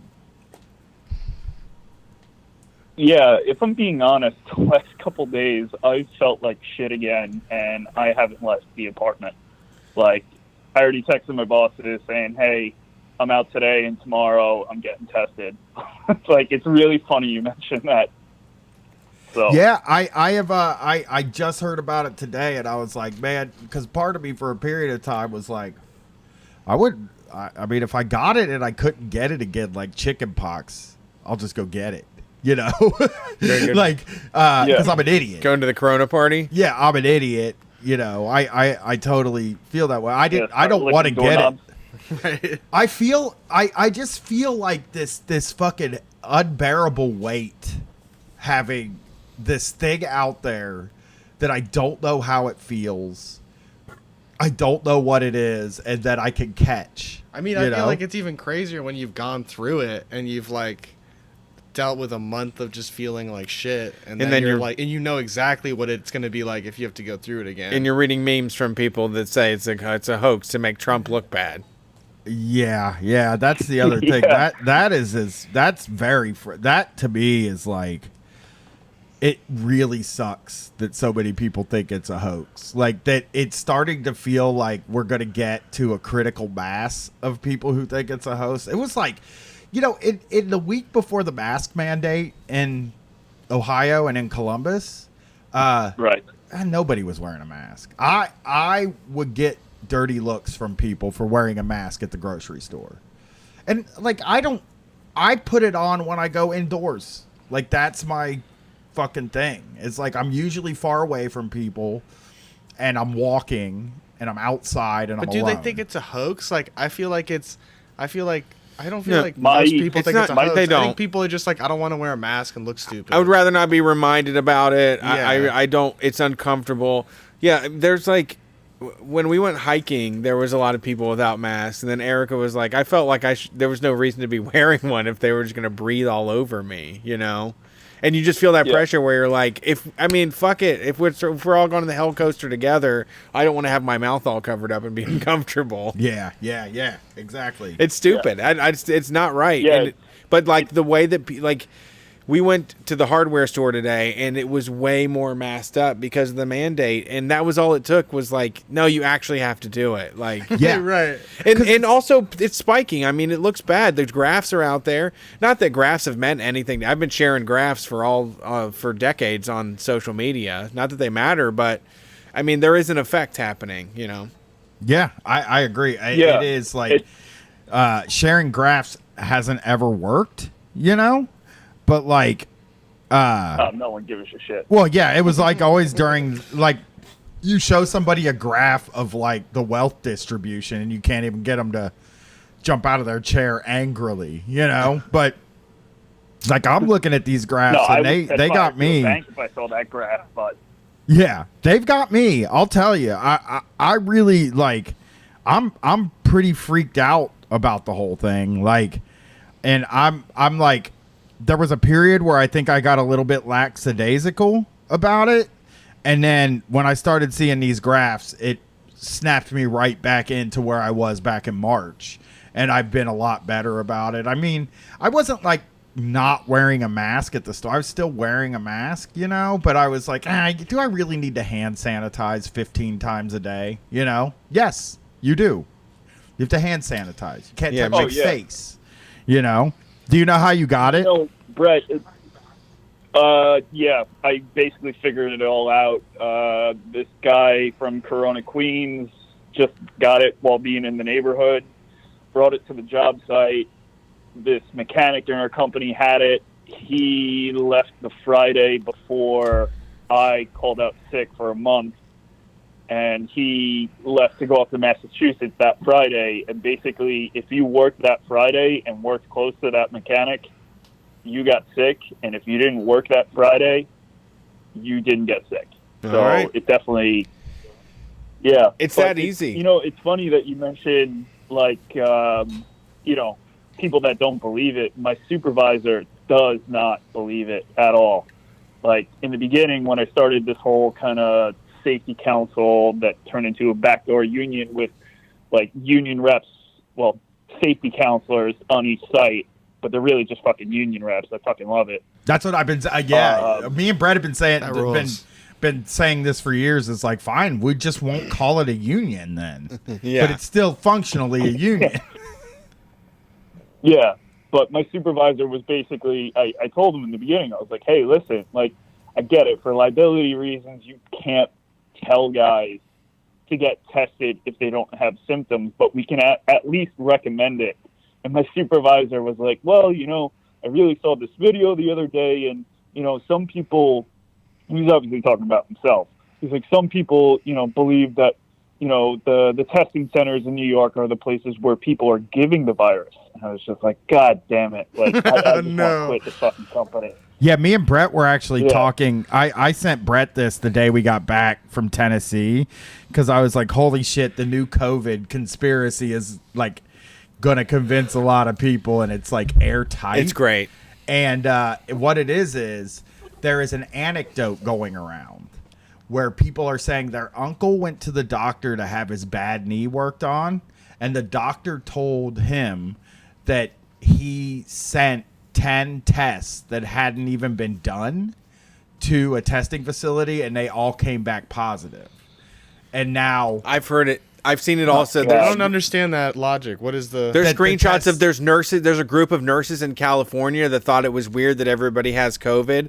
So they sent 5 real ones in and 5 blank tests in, and they got 10 positive COVID results. But it didn't happen because they keep saying, but like, it's Cincinnati. It says Cincinnati. Baltimore. It says Tampa. It says it's just like a disinformation blog site headline. It's thing. just one of those the new fucking FEMA camp. Jesus. Yeah, it's just a folksy thing to say. Like, you know what I heard is down at the hospital they're getting a lot of false positives. Yeah, and that's the really what. So I think the early stuff, the people who thought it was the plandemic people, I think that early stuff was able to convince a few people, but it didn't work. But what always convinces people is a meme that tells a story. Like it never fails. If you get a screenshot of something that looks like a tweet or a Facebook page and you brown it a little bit and you just send it, and people will fucking believe it every fucking time. That's the kind of thing that gets to people. I saw 15 different versions of that story. I did too. 15 different versions. Reddit posts, Instagrams, like so many different versions of it. And that's the new thing they're trying to do. Probably, but honestly, the people pushing that, it's probably some guy who's just making ad money off of an article. Like, it's not even that it's some plotting, like, billionaire. No. It's just, it's the mechanisms of the society. It's like these weird off people who are like, if I just make a popular conspiracy theory, I'll make a bunch of ad revenue, and, like, I can, you think so? Because I like... Well, just like, what's to sell Freedom Trump mugs? It's somebody that can send that and say, like, they're plotting against Trump.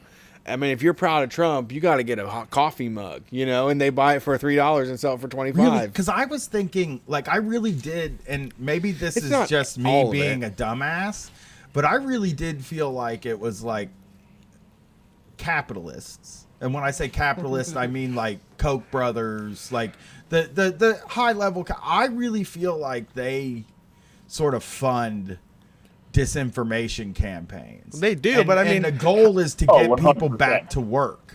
They all want to get people back to work and open the economy all the way back up. And that, like, it just feels like something that would be so simple to do for these people with all this money to put these things out there. And it's a very effective disinformation campaign.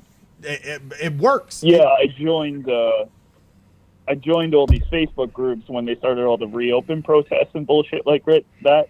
And just from an anecdotic perspective, like, most of the people in those groups were small business tyrants. Like, every fucking one of them. It's just like they just want they just want to get paid again. Like, and it's funny too with my supervisor. Like, he's one of the guys that signs my fucking checks. Like, of course he has the means to not believe it, but he also like he doesn't give a shit if like 50% of his workforce gets sick. Like, as long as the job site's still going, like, he doesn't care. Right. In the back of the mind, it's just an excuse to not have to do what's right or care about another person. Like, you just wake up every single day and look for a reason to be like, none of your concerns fucking matter. Well, there's people who are trying to accept, I feel like there's like, some people are trying to accept what's going on and like kind of live their life within it and try to adjust accordingly. And then there's people who are faced with like, hey, you have to change kind of the way you live, and it's like, I don't want to do that though. Yeah. And I think there's a lot of kind of media that will come out to like make those people happy, give them what they want. Yeah. And it'll be from all sorts of people with all sorts of interests, financially or politically. Yeah.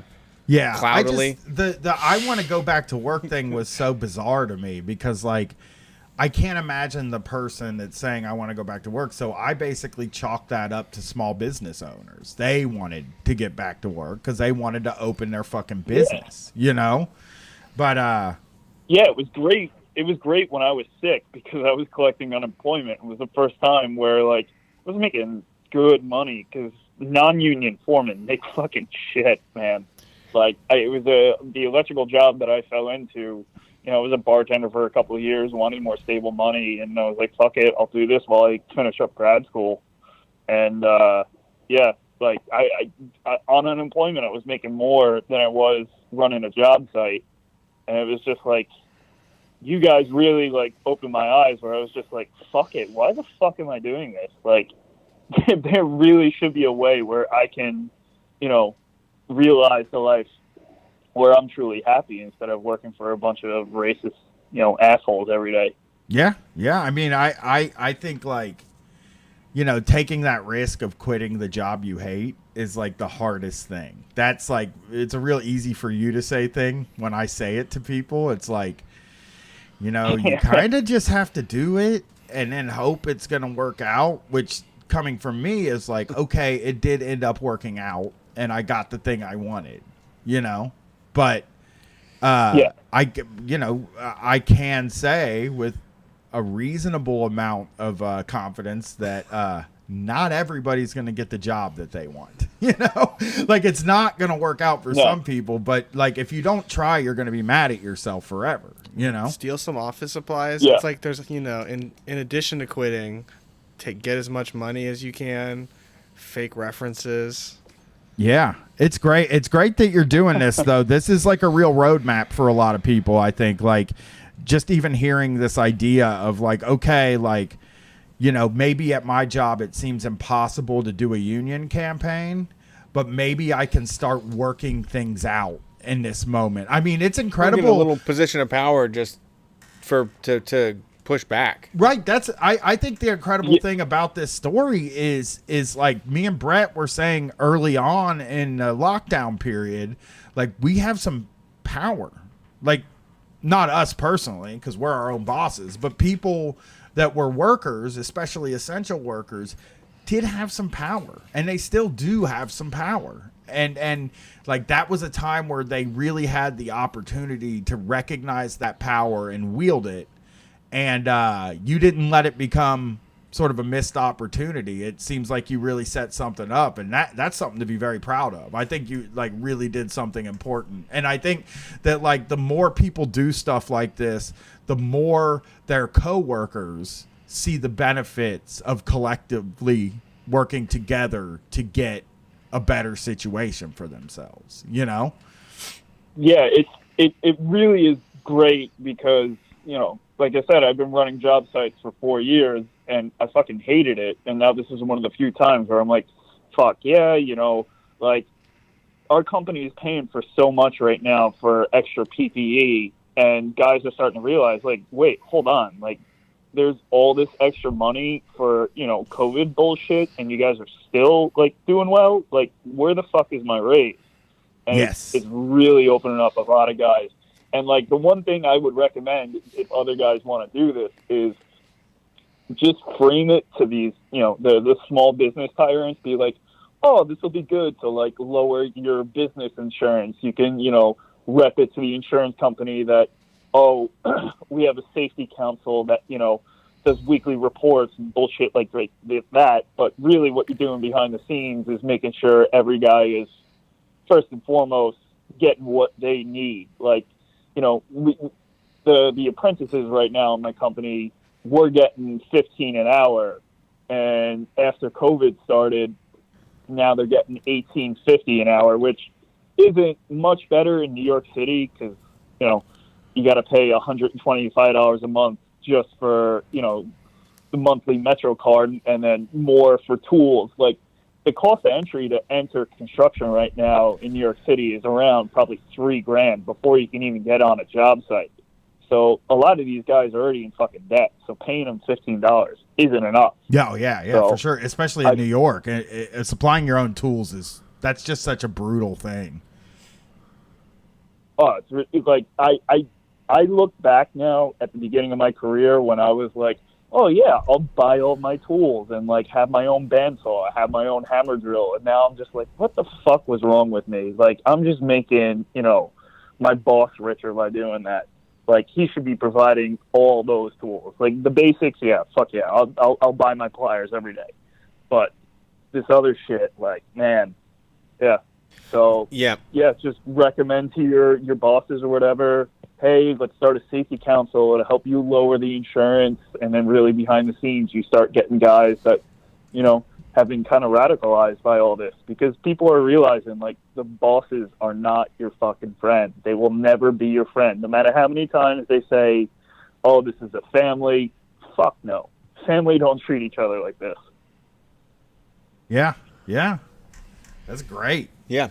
I'm really proud of you. Thanks for calling in and telling us that story. That's a real good up way to end this show. Yes. Facts. Thanks for calling. Have a good night, guys. Yeah. Take care. That reminds me of like doing the bike building thing where it was like a scam, because I had a bike stand, I had an impact wrench, I had all the tools. And when I signed onto the job, they were going to deduct a few $100s from my paycheck for like the starter kit of tools.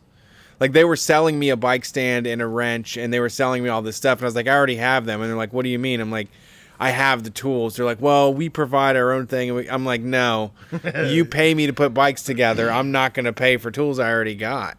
No, you know? yeah. A lot of those are scams. Actually, I have a really good way to end this. I just got the craziest email. Please. If it's about punk, I can't. It's not about punk. I'm going to go home and I'm going to go to bed, and I'm going to have anxiety about my car, and now like a million punks. You're going to think of like some disenfranchised poor young punk child that got saved, and that you were like, you're a fucking bougie piece of shit. I do. I feel bad social about climber. I do. I absolutely 100% feel bad about this email? Well, I told you it. You just jumped off the edge.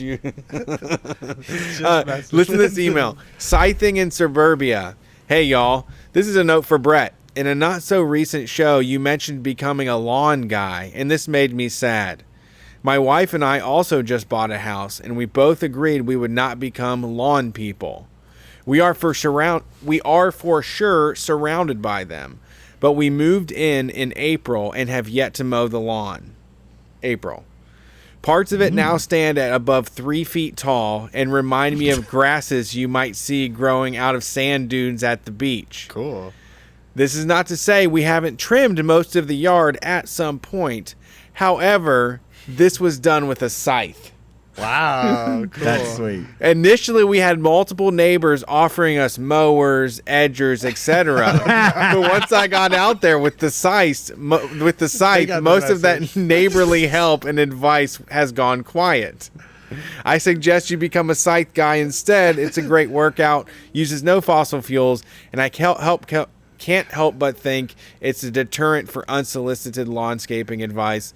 Lawns are dumb. Fucking them up with an 18-inch razor blade makes you look metal and is exactly the only type of attention they deserve. It's very cool. It's also the Amon Duel, the cover of that. They're swinging a scythe. Death, the metal band, has a scythe. Every band in metal has a scythe thing. There are a few places online that sell them. I got mine from One Scythe Revolution, and they cost less than a mower. Oh, really? Loads of videos on scything on YouTube and how to sharpen the blade. I'm on one scythe. I might buy one just as a prop for the think, TV Brett? show. Can I'll you just be a scythe stand guy? with the scythe when we do in studio stuff. I have a riding lawnmower guy next to me, but I think I could get. I'm still gonna put on the big headphones like it's loud, but I'm gonna be having the scythe on, and then like when they pull up, I'm gonna like pull them one off and be like, "Hey, yeah, how's it going? I grabbed the trash can for you." Or there were a little bit of trash blow off, and then I'm going to put it back on and go back to scything. Man, these things are cool. Yeah, they're great. I mean, you could just cut someone right in half with one. You could just chop a body right in half. Yeah, maybe I'll get one. I don't have a yard Yeah, you though. talked I about would just be knives getting earlier. it. Just get a scythe, Yes, dude. this is like a big knife. It is a big knife. It's a big It knife, is. basically. Well, but they thank wouldn't you. let That me carry it around with me. that That's the came issue. from Stinky Dumpster. So thank you, Stinky Dumpster, Yeah, thank for writing in. I really appreciate the scythe advice. We are Street Fight Radio. We will have a stable setup. Sorry that we're so chillax this week on the patio, but we'll see you on Wednesday. Peace. Can you press stop? You can also find us on Patreon. You can